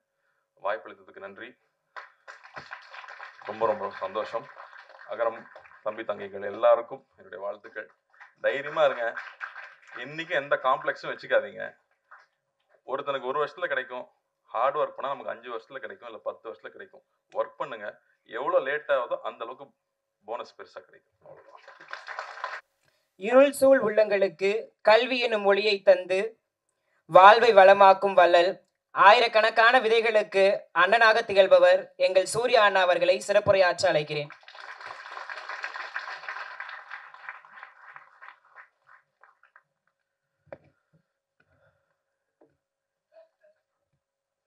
மரியாதைக்குரிய மாயாய் அவர்களுக்கும் கல்யாணி அவர்களுக்கும் அப்பாவுக்கும் கார்த்தி, இங்கே வந்திருக்கிற பத்திரிகை தொலைக்காட்சி ஊடக நண்பர்கள், அகரமில் இருக்கிற என்னோட தங்கைகள் தம்பிகள், பெற்றோர்கள், ஆசிரியர்கள், பெரியவங்க அத்தனை பேருக்கும் வணக்கம் சொல்லிக்கிறேன், நன்றியும் சொல்லிக்கிறேன். ஏன்னா யூஸ்வலாக வந்து இது ஒரு வீக்கெண்டில் நடக்கும், வேற சில காரணங்கள்னால, தவிர்க்க முடியாத காரணங்களால ஒரு வீக் டேயில் வைக்க வேண்டியதாகிடுச்சு. பட் இருந்தும் அரங்கம் எங்கேயுமே வந்து குறையாம எல்லாமே நிறைஞ்சு அத்தனை பேரும் இங்கே இதுக்காக உங்களோட நேரத்தை கொடுத்ததுக்கு வந்து எல்லா மரியாதை கலந்த நன்றியை நான் தெரிவிச்சுக்கிறேன். ஃபர்ஸ்ட் 45 வருஷம் ஆயிடுச்சு, கிட்டத்தட்ட 45 இயர்ஸ். 79 ஆரம்பிச்சு 80 அப்பாவோட விருதுகள் கொடுக்கறது ஆரம்பிச்சு பண்ணிட்டு இருக்காங்க.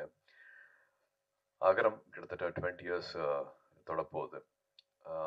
விதை மட்டுமே வந்து ஒரு 15 வருஷம் ஆயிடுச்சு. ஏன்னா அகரம்ல வந்து ரொம்ப ஹைலைட்டாக எங்களுக்கு ரொம்ப ரொம்ப முக்கியமான ஒரு ஒரு ப்ரோக்ராமை பார்க்குறது வந்து விதை ப்ரோக்ராமு. ரொம்ப சாதாரணமாக 2006 உட்காந்து பேசிகிட்டு இருந்தோம். நானும் ஞானவேல் அவர்களும். அப்போ வந்து ஸ்டூடெண்ட் ரிப்போர்ட்டராக ஆரம்பித்து அதுக்கப்புறமா முக்கியமான பத்திரிகையில் முக்கியமான பொறுப்பில் இருக்கிறாரு. அப்போ கேட்ட கேள்விகள் தான். அப்பா இப்போ குட்டி ஒரு கதை சொல்லிட்டு இருந்தாங்க. அவங்களோட பிறந்து அவங்களோட பள்ளி பருவம் எப்படி இருந்துச்சு, ஸ்கூலுக்கு போகிறதுக்கு முன்னாடி என்னென்ன மாதிரியான சூழல் இருந்துச்சு அப்படின்னு சொல்லிட்டு இருந்தாங்க. எனக்கும் சொல்லியிருக்காங்க, எனக்கும் அது ஞாபகம் இருக்குது. பட் 2006 பேசிகிட்டு இருக்கும்போது வந்து அதே மாதிரியான ஒரு சூழல் தான் வந்து ஞானவேல் அவர்கள் வந்து முதல் தலைமுறை மாணவர்கள் இருக்காங்க தெரியுமா அப்படின்னு கேட்ட கேள்வி தான் வந்து அகரம் பிறக்கிறதுக்கு காரணமாக இருந்துச்சு. அப்படிலாம் இல்லையா அப்பா அப்போ சொன்னாங்க, அப்பா வந்து ஒரு 50s 40s சொன்ன கதை அது அப்படின்னாங்க. இல்லை 2006 வந்து இப்போவும் நம்மளுக்கு முதல் தலைமுறை மாணவர்கள் இருக்காங்க அப்படின்னு 2006 சொன்னாங்க. 20 வருஷம் தாண்டிட்டோம். இப்போவும் ஒரு மாசத்துக்கு 3000 ரூபாய் கூட சம்பாதிக்க முடியாத சூழல்ல ஒரு குடும்பம் இருக்காங்க. அதில் அப்பா அம்மா தம்பி தங்கச்சின்னு வந்து ஒரு 5 பேர் 4 பேர் இருக்கிற குடும்பத்தில் கூட ஒரு நாளைக்கு 100 ரூபாய் கூட சம்பாரிச்சு முழுசா எடுத்துட்டு வர முடியாத குடும்ப சூழ்நிலையிலிருந்து வர மாணவர்கள் அவங்களோட அந்த போர் குணம் இருக்கிறியா, அது வந்து நான் வந்து அதுக்கு தலை வணங்குறேன். அப்படிதான் பார்க்குறேன். இங்கே வந்திருக்கிற தம்பிகளையும் தங்கைகளையும் வந்து அந்த போர் குணத்தோட தான் நான் அவங்கள பார்க்குறேன். நாங்கள் இருக்கிற இடம் வந்து ரொம்பவே ரொம்பவே வசதியான ஒரு இடத்துல இருந்துட்டு நாங்கள் பண்ணுற சாதனைகள். இந்த மேடை எனக்கு வந்து கிட்டத்தட்ட இப்போ ஒரு 49 வயசாச்சு. நிறைய பேர் பத்திரிகையில் நண்பர்கள் எல்லாருமே வாழ்த்து சொன்னீங்க. அதுக்கு நான் இந்த சமயத்தில் நன்றி சொல்லிக்கிறேன். பட் இவ்வளோ வருஷம் கழிச்சு இந்த மேடை கிடைச்சிருக்கு. பட் இந்த மேடை இந்த சாதனை எல்லாம் வந்து இந்த 17-18 வயசுல நீங்க பண்ணியிருக்கிற, அதுவும் எந்த வசதியும் இல்லாம நீங்க எதிர்நீச்சல் போட்டு வந்திருக்கீங்க இல்லையா, அந்த சாதனை வந்து நாங்கெல்லாம் இப்ப இருக்கிறத விட ரொம்ப ரொம்ப உயர்வானது, ரொம்ப மிகப்பெரியது. அதனால நீங்க இன்னொரு 20 வருஷம் 30 வருஷம் கழிச்சு உங்களை பார்க்கும்போது வந்து நீங்க தொடப்போற உயரம் வந்து மிக மிக உயரமான ஒரு இடத்த தான் வந்து போய் நீ அடைய போறீங்க. அந்த நம்பிக்கையோட மட்டும் நீங்க நிச்சயமா நீங்க பயணிக்கணும் அப்படின்னு நான் விருப்பப்படுறேன். விதை திட்டம் வந்து நான் சொன்ன மாதிரி இப்போ கிட்டத்தட்ட 5200 மாணவர்களுக்கு மேல வந்து அவங்களோட தொட முடிஞ்சிருக்கு, அவங்களோட வாழ்க்கையை மாற்ற முடிஞ்சிருக்கு. இந்த வருஷம் மாணவர்கள் எண்ணிக்கையும் சேர்த்தா கிட்டத்தட்ட அந்த மாதிரி மாணவர்கள் வந்து 6000 பேரோட வாழ்க்கையை வந்து அகரம் மூலமா மாற்ற முடிஞ்சிருக்கு. இது அவங்களோட ஒவ்வொருத்தவங்களோட வாழ்க்கை முறை மட்டும் இல்லாம அவங்களோட குடும்ப சூழல் ஆகட்டும், அவங்க எங்கிருந்து வராங்களோ அந்த கிராமங்கள் ஆகட்டும், அவங்களுக்கெல்லாம் வந்து ஒரு வழிகாட்டியா இருந்திருக்காங்க. ஸோ அது வந்து ஒரு ரிப்பிள் எஃபெக்ட் மாதிரி ஒருத்தவங்களுக்கு வழிகாட்டுறது வந்து அவங்க குடும்பத்தில் இருக்கிற தம்பி தங்கைகள் ஆகட்டும், அவங்க வீட்டில் இருக்கிறவங்களாகட்டும், தெருவில் இருக்கிறவங்களாகட்டும், அவங்க கிராமத்தில் இருக்கிறவங்களாகட்டும், எல்லாருக்குமே வந்து ஒரு அவேர்னஸ் கிடைக்குது, ஒரு விழிப்புணர்வு கிடைக்குது. இதுக்கப்புறமா இது பண்ணலாமா, இதுக்கப்புறமா இங்கே போகலாமா, இவங்க இருக்காங்களா, இவங்க கிட்ட கேட்கலாமா, இவங்க நம்மளுக்கு வழிகாட்டுவாங்களா, மெட்ராஸில் ஒரு அண்ணா இருக்காங்க, ஒரு அக்கா இருக்காங்களா அப்படிங்கிற மாதிரி ஒரு ரிப்பிள் எஃபெக்ட் மாதிரி தான் வந்து இந்த 20 வருஷம் வந்து ரொம்ப அழகா கடந்திருக்கு அப்படின்னு சொல்லுவேன். இது வந்து அகரம் இருக்கவங்கனால மட்டும் கிடையாது. இந்த நல்லுள்ளம் வந்து அத்தனை பேர்கிட்ட வந்திருக்குது. உங்களுக்கே தெரியும், விதை திட்டம் வந்து முதல் தலைமுறை மாணவர்கள் அரசு பள்ளியில் படிச்சுட்டு வரவங்க. அவங்களுக்கு வந்து ஒரு ஒரு தலைமை ஆசிரியர் வந்து ஒரு ஒரு லெட்டர் மாதிரி கொடுப்பாங்க. 8ஆவதுலேருந்து 10ஆவது 12ஆவது வரைக்கும் நான் உங்களை பார்த்துருக்கேன். இது தகுதியான மாணவர் மாணவி அப்படிங்கிற மாதிரி லெட்டர் கொடுப்பாங்க. ஒரு 10,000 கிட்டத்தில் லெட்டர் வரும். பட் அதுலேருந்து நாங்கள் ஒரு 1500 எடுத்து அப்புறமா அது வந்து ஒரு 700 500 மாதிரி மாறும். ஸோ இந்த ப்ராசஸ்க்கு வந்து ஹெல்ப் பண்ணுறது வந்து அத்தனை பேர், அப்பா அம்மா ஆசிரியர், அந்த ஊருக்கு வழிகாட்டுறவங்க. தடையுமே இருக்காது, ஒரு அட்ரஸ் இருக்காது, வழித்தடம் இருக்காது. காலையிலேருந்து உங்களுக்காக வெயிட் பண்ணி பஸ்லேருந்து இறங்கின உடனே 2 வீலரில் வந்து எங்களை கூட்டிகிட்டு போகிற அந்த ஊரில் இருக்கிற மக்களாகட்டும், அங்கே லோக்கலில் இருக்கிற பத்திரிகை நண்பர்களாகட்டும், வழியே தெரியாமல் நான் கூட்டிகிட்டு போகிறேன் வாங்க அப்படின்ட்டு சைக்கிளில் கூட்டிகிட்டு போகிறவங்களாகட்டும், இல்லை ஒரு லாரி டிரைவர் ஆகட்டும், அத்தனை பேர் வந்து இந்த மாணவ செல்வங்களுக்கு வந்து எப்படியாவது படிப்பு கிடைச்சிடணும், எப்படியாவது இந்த கல்வி கிடைச்சிடணும் அப்படின்ட்டு அத்தனை பேரை வந்து உதவி செஞ்சுருக்காங்க. அத்தனை பேர்த்தோட அந்த ஒரு நேரத்துக்கும் அவங்களோட ஊக்கத்துக்கும் அவங்களோட சப்போர்ட்டுக்கும் அவங்களோட அந்த அந்த ஒரு கல்வி எல்லாத்தையும் மாற்றிடும் அப்படின்ட்டு அவங்கள கொடுத்த நேரத்துக்கு எல்லாமே நான் இப்போது நன்றி சொல்லணும் அப்படின்னு பார்க்குறேன். ஏன்னா 20 வருஷம் ஆயிடுச்சு. அதில் இன்னும் ரொம்ப முக்கியமானது வந்து 350 காலேஜஸ்க்கு மேலே எங்களுக்கு வந்து ஹெல்ப் பண்ணியிருக்காங்க, யூனிவர்சிட்டிஸ் வந்து ஹெல்ப் பண்ணியிருக்காங்க. அதில் வந்து தொடர்ச்சியாக வந்து 350ல் எல்லார் பேரையும் என்னால் இப்போ சொல்ல முடியல. பட் எல்லாத்தையும் ஒவ்வொருத்தரையும் வந்து நன்றியோட பார்க்குறோம். அகரத்தில் இருக்கிற அத்தனை பேரும் அவங்க எல்லாத்தையும் வந்து நன்றியோட பார்க்குறோம். அட் தொடர்ச்சியாக கிட்டத்தட்ட ஒரு 40 காலேஜஸ்க்கு மேலே யூனிவர்ஸ் மேலே வந்து ஹெல்ப் பண்ணியிருக்காங்க. அவங்களோட பேர் மட்டும் சொல்லணும், படிக்கணும்னு ஆசைப்பட்றேன். அதுக்கு மட்டும் எனக்கு ஒரு நிமிஷம் கொடுக்கணும்.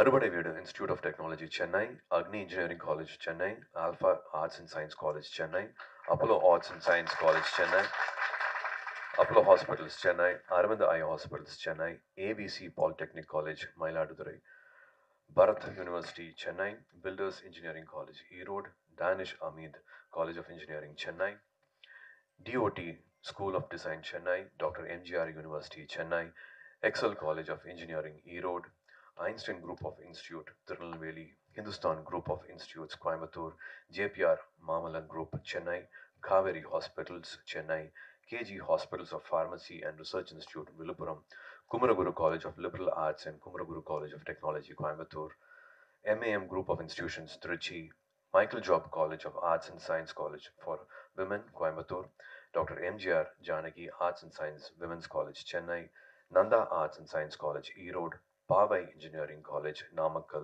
PPG College of Nursing, Coimbatore, PSNA Engineering College, Dindigul, Rajalakshmi Group of Institutions, Rajalakshmi Engineering College, Rajalakshmi Institute of Technology, Rajalakshmi College of Nursing, Chennai, Ranganayaki Engineering College, Virudhunagar, Rover College Engineering, Perambalur, RVS College of Arts and Science, Coimbatore, RVS Kumaran Arts and Science College, Dindigul, Sriram Engineering College, Chennai, Shankara College of Chennai, Sankaraj College of Science and Commerce, Coimbatore, Satyabama Institute of Science and Technology, Chennai, Saptagiri Group of Institutions, Dharmapuri, Savita Engineering College, Chennai, SSM College of Engineering, Kumarapalayam, SKR College of Engineering, Chennai, Sri Krishna Group of Institutions, Coimbatore, Sri Subramania College of Engineering, Palani, SRM Institute of Science and Technology, Chennai, Vailtech University, Chennai, Wales Institute of Science, Technology and Advanced Studies, Chennai, Venkateshwara Hospitals, Chennai, Valliammal College for Women, Anna Nagar, Chennai, Vikram Group of College, Sivagangai, VIT University, Vellore, and Zoho University, Chennai. இன்னும் அத்தனை பேர் இருக்கிறாங்க. அத்தனை பேருக்கும் வந்து மனமார்ந்த நன்றியை சொல்லிக்கணும். ஏன்னா போய் இல்லை அப்படிங்கிற வார்த்தையை வந்து இது வரைக்கும் வந்ததே கிடையாது. அவங்க கொடுக்குற ஊக்கம் அது வந்து அவங்க வீடாக பார்க்குறாங்க. அங்கே இருக்கிற மாணவிகளை வந்து அவங்கள வீடாக அவங்க பார்க்க வைக்கிறாங்க. அதான் ஒன்றா நினைக்கிறதுன்னு ஒன்று இருக்கு இல்லையா? இத்தனை வருஷம் ஆனாலும் வந்து எதுக்கோ பண்ணுறோம் ஏனோ பண்ணுறோம் அப்படிங்கிற மாதிரி இல்லாமல், நம்மளும் கேட்குறதுக்கு கூச்சமாக இருக்கிற மாதிரி இல்லாமல், இங்கே இருக்கிற மாணவிகள் வந்து ஒரு டிபார்ட்மெண்ட்லேயும் அந்தந்த ஹெச்ஓடி கிட்ட இருந்து பேர் வாங்கியிருக்காங்க. அவுட்ஸ்டாண்டிங் ஸ்டூடெண்ட்ஸா, பெஸ்ட் ஸ்டூடெண்ட்ஸா, பொட்டன்ஷியல் ஸ்டூடெண்ட்ஸா, இவங்க மறுபடியும் வருஷம் அந்த பேர் வாங்குறதுனால நாங்களும் கூச்சமே இல்லாமல் எந்த கதை வேணாலும் எங்கே வேணாலும் போய் வந்து எங்களால் தட்ட முடியுது. இது வந்து விதையில் வந்து ரொம்ப ரொம்ப முக்கியமான ஒரு அழகான சாதனை நான் சொல்லுவேன். அதே மாதிரி வந்து முன்னாள் மாணவர்கள், இப்போ முன்னாடி பேசின மாதிரி அலுமினிஸ் ஒரு கிட்டத்தட்ட 3400 பேர் வந்து அகரம் முன்னாள் மாணவர்கள் தான் கிட்டத்தட்ட இப்போ அகரம் முன்னெடுத்துட்டு போகிறது. அவங்களும் வாலண்டியர்ஸும் இல்லாமல் வந்து இது பண்ணியிருக்க முடியாது.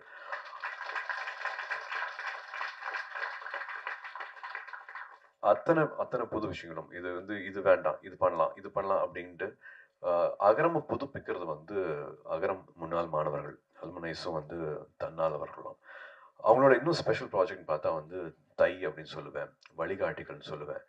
ஜவாது மலையில் வந்து மலைப்பகுதிகளை இப்போ நீங்கள் பேசுகிற மாதிரி கேட்ட மாதிரி வந்து அங்கே இருக்கிற மலைப்பகுதிகளில் கிட்டத்தட்ட ஒரு 100 ஸ்கூலில் வந்து ஃபெலோஷிப்பில் வந்து அங்கே டீச்சர்ஸாகவே ஜாயின் பண்ணியிருக்கிறாங்க.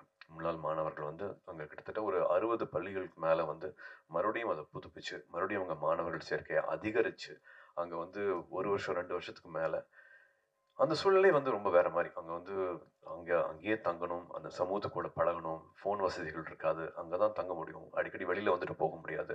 ஒரு இது மாதிரி நான் சொன்ன மாதிரி வந்து ஸ்கூலுக்கு வராத பழக்கமே இல்லாதவங்களை வந்து மறுபடியும் பள்ளி படிப்பு கூட்டிகிட்டு வருதுங்கிறது வந்து சாதாரண விஷயமே கிடையாது. அவங்களெல்லாம் கூப்பிட்டு கேட்டிருக்கோம், என்ன எப்படி இதை பண்ணுறீங்க, அகரம் என்ன சொல்லி கொடுத்துருக்கு, அகரம்னா என்ன அப்படின்னு கேட்கும்போது ஒவ்வொருத்தங்க ஒரு விஷயம் சொன்னாங்க. அதில் ஒரு தங்கை வந்து அகரம் தான் நான் தான் அகரம் அப்படிங்கிற மாதிரி சொல்லிச்சு. என்ன சொல்கிறேன் புரியல அப்படின்னு சொன்னேன். கேட்கும்போது இல்லை, சூழல் வந்து எல்லாமே ரொம்ப சேலஞ்சிங்காக இருக்கும். எதுவுமே வந்து கிட்டத்தட்ட எதுவுமே சரியா இருக்காது. சுற்றி இருக்கிறது எல்லாமே தப்பாக இருக்கும். பட் எல்லாத்துலேயும் என்ன நடந்தாலும் வந்து எப்படி வந்து ரெசிலியன்ஸோட இருக்கிறது, எப்படி நம்பிக்கையோட இருக்கிறது, எப்படி பாசிட்டிவாகவே இருக்கிறது வாழ்க்கையில். வாழ்க்கையில் எது பெருசு அப்படிங்கிறத வந்து முடிவு பண்ணிட்டு, எது வேணும் அப்படிங்கிறத வந்து தீர்மானிச்சுட்டு அதை நோக்கி மட்டுமே போகணும். எந்த காம்ப்ரமைஸும் பண்ணிக்காம நம்ம நினைச்சதை அடையிறது எப்படி அப்படிங்கிறது வந்து அகரம் சொல்லி கொடுத்துருக்கு. நான் தான் அகரம், அகரம் தான் நான் அப்படிங்கிற மாதிரி சொல்லிச்சு. அது அவ்வளோ,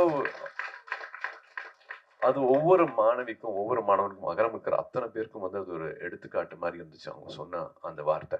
அது நம்ம லைஃப்லயும் அது ரொம்ப ரொம்ப வேணும் அப்படின்னு நினைக்கிறேன். எந்த பொசிஷன்ல ஆரம்பத்துல இருந்தாலும் சரி, நடுவில் இருந்தாலும் சரி, ஃபேடிங்கான ஒரு கெரியர் கிராஃப்ல வந்து ஒரு ஃபேடு வரும். அந்த டைம்லையும் சரி, நிச்சயமா எல்லாமே வந்து சரியா போகாது. நிறைய விஷயங்கள் வந்து நம்ம எதிர்பார்க்காத மாதிரி போகும். நெகட்டிவிட்டி வந்து ரொம்ப அதிகமா இருக்கும். பட் அந்த டைம்ல பாசிட்டிவான விஷயங்களை மட்டுமே நினைக்கிறது, பாசிட்டிவா மட்டுமே பேசுறது. ஏன்னா we can always choose to complaint, மற்றவங்களை பற்றி தப்பாக பேசுறதோ, இது சரியில்லை அது சரியில்லைன்னு சொல்கிறதுக்கோ, இல்லாட்டி எடுத்தோடனே கான்வர்சேஷனில் முதல் வார்த்தையே வந்து எது எது வந்து தப்பாக நடந்துட்டு இருக்கோ அதை பற்றி ஆரம்பிக்கிறது வந்து நிறைய பேருக்கு வந்து அது பழக்கமாக இருக்கலாம். எல்லாத்தோட வாழ்க்கையிலும் நிறையா கசப்பு இருக்கலாம். பட் அது எல்லாத்தையும் மறந்து நல்லது மட்டுமே பேசுவோம், ஆக்கப்பூர்வமாக மட்டுமே இருப்போம். நம்மளோட ஃப்ரெண்ட்ஸும் சரி, நம்மளோட வளர்ச்சிக்கு மட்டுமே நம்ம வந்து மற்றவங்களுக்கு உதவியாக இருப்போம், நம்மளுக்கு வழிகாட்டியாக இருப்போம் அப்படின்னு அகரம்ல ஒவ்வொரு மாணவியும் இந்த வயசில் நினைக்கிறாங்க அப்படின்னா அவங்க ரொம்ப அழகான சூழல்ல வந்து வளர்ந்துட்டு இருக்காங்க அப்படின்னு நான் நினைக்கிறேன். எனக்கு அப்படி நினைக்கும் போது வந்து அகரம்ல நானும் ஒரு பார்ட்டாக இருக்கேன் அப்படின்னு நினைக்கும் போது வந்து எனக்கு ரொம்ப ரொம்ப சந்தோஷமா இருக்கு. Everybody needs it, everybody needs it in life. ஒரு ஒரு வாட்டியும் வந்து கசப்பான அனுபவங்கள் வரும்போது வந்து அதை தகர்த்துட்டு பாசிட்டிவாக நினைக்கிறது வந்து ரொம்ப ரொம்ப முக்கியம். கார்த்தியும் சொன்ன மாதிரி வந்து எது ஆகணும் அப்படின்னு நம்ம ஏங்கி தவிக்கிறோமோ அதுவாகவே ஆகும், அது நிச்சயமா ஆகும். இது it's a crime to think small, it's a crime to dream small அப்படின்னு நினைக்கிற மாதிரி மைண்டு வந்து ஒரு ஸ்டியரிங். நம்ம எண்ண ஓட்டங்கள் என்னவா இருக்குதோ அதை நோக்கி நிச்சயமா எல்லாமே அதை நோக்கி போகும், அதை நிச்சயமா அடையும். நான் ஏற்கனவே திரும்பி சொல்லியிருக்கேன், ஸ்கூல்லையும் சரி காலேஜ்லையும் சரி நான் எதுவுமே நான் சாதிச்சது கிடையாது, எதுவுமே நான் பண்ணது கிடையாது. ஒரு 3 வருஷம் கவர்மெண்ட் இண்டஸ்ட்ரிக்கு போனேன். அதுவும் வந்து ஒரு சின்ன சலிப்பு தட்டுச்சு. ஒரு சின்ன குடும்ப சூழல், திரும்பி ஒரு யூட்டர்ன் எடுத்தேன். நான் படித்த படிப்புக்கும் என்னோட வேலை அனுபவத்துக்கும் சம்மந்தமே இல்லாமல் நான் 5 நாளுக்கு முன்னாடி நினைக்கல கேமரா முன்னாடி நான் நிற்பேன் அப்படின்ட்டு. ஒரு சடனாக ஒரு லைஃப்பில் ஒரு யூட்டர்ன் அடிக்க ஆரம்பித்தேன்.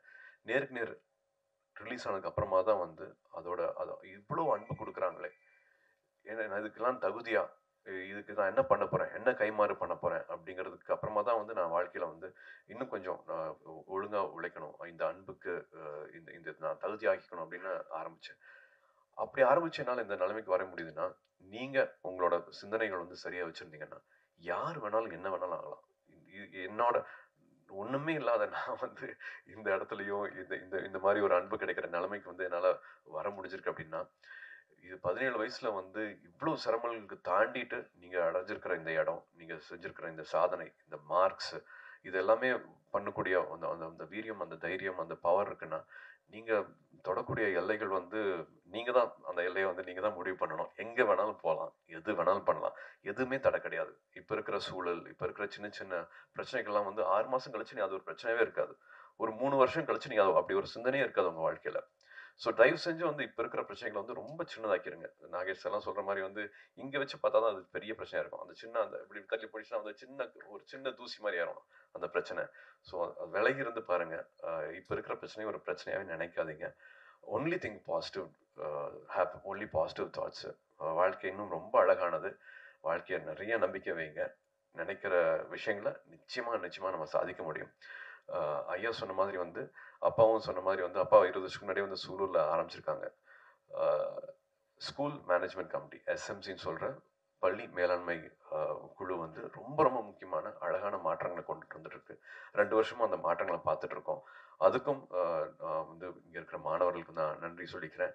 அந்த தன்னார்வல் குழுவுக்கும் வந்து நான் நன்றி சொல்லிக்கிறேன். ஏன்னா இவங்களோட அந்த இணை மூலமாக தான் வந்து பெரிய பெரிய மாற்றங்கள் நடந்துட்டு வந்துட்டு இருக்குது. ஒவ்வொருத்தரும் பள்ளியில் திரும்பி நம்மளோட நேரத்தை செலவழிக்கிறது ரொம்ப முக்கியமான ஒரு விஷயமா இருக்குது. ஸ்கூலுக்கு மறுபடியும் வந்து கிராமங்களில் படித்து வந்திருந்தோம்னா அந்த ஸ்கூலில் நம்மளை மறுபடியும் நினச்சிக்கிறது ரொம்ப முக்கியமாக இருக்குது. அங்கே இருக்கிற பெற்றோர்கள் அந்த பள்ளியோட நடவடிக்கையிலும் சரி தயவு செஞ்சு ஒரு உறுப்பினராக இருங்க. பெரிய மாற்றங்கள் வந்து 2 வருஷமாக பார்த்துட்டு இருக்கிற நம்பிக்கையில் சொல்கிறேன். கல்விங்கிறது வந்து ஒரு ஆயுதம், கல்விங்கிறது ஒரு கேடயம். நம்ம இப்போ பார்த்த மாதிரி இவ்வளவு சேஞ்சஸ் பார்த்துட்டு இருக்கிற மாதிரி, மணிப்பூர்லேருந்து வந்திருக்கிற தங்கை சொல்கிற மாதிரி நம்ம ரொம்ப கொடுத்து வச்ச வாழ்க்கையை நம்ம இங்கே வாழ்ந்துட்டுருக்குறோம். கல்வி வந்து எல்லாருக்குமே கிடைக்கணும். அப்போ பேசுகிற மாதிரி இல்லாமல் இப்போவும் முதல் தலைமுறை மாணவர்கள் இருக்காங்க. இது சேரிட்டி கிடையாது, இது வந்து ரெஸ்பான்சிபிலிட்டி, இது நம்மளோட பொறுப்பு. அகரம் வந்து உங்களோடது.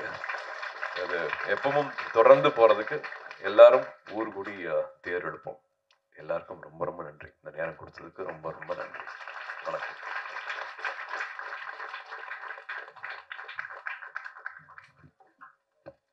நன்றி அண்ணா.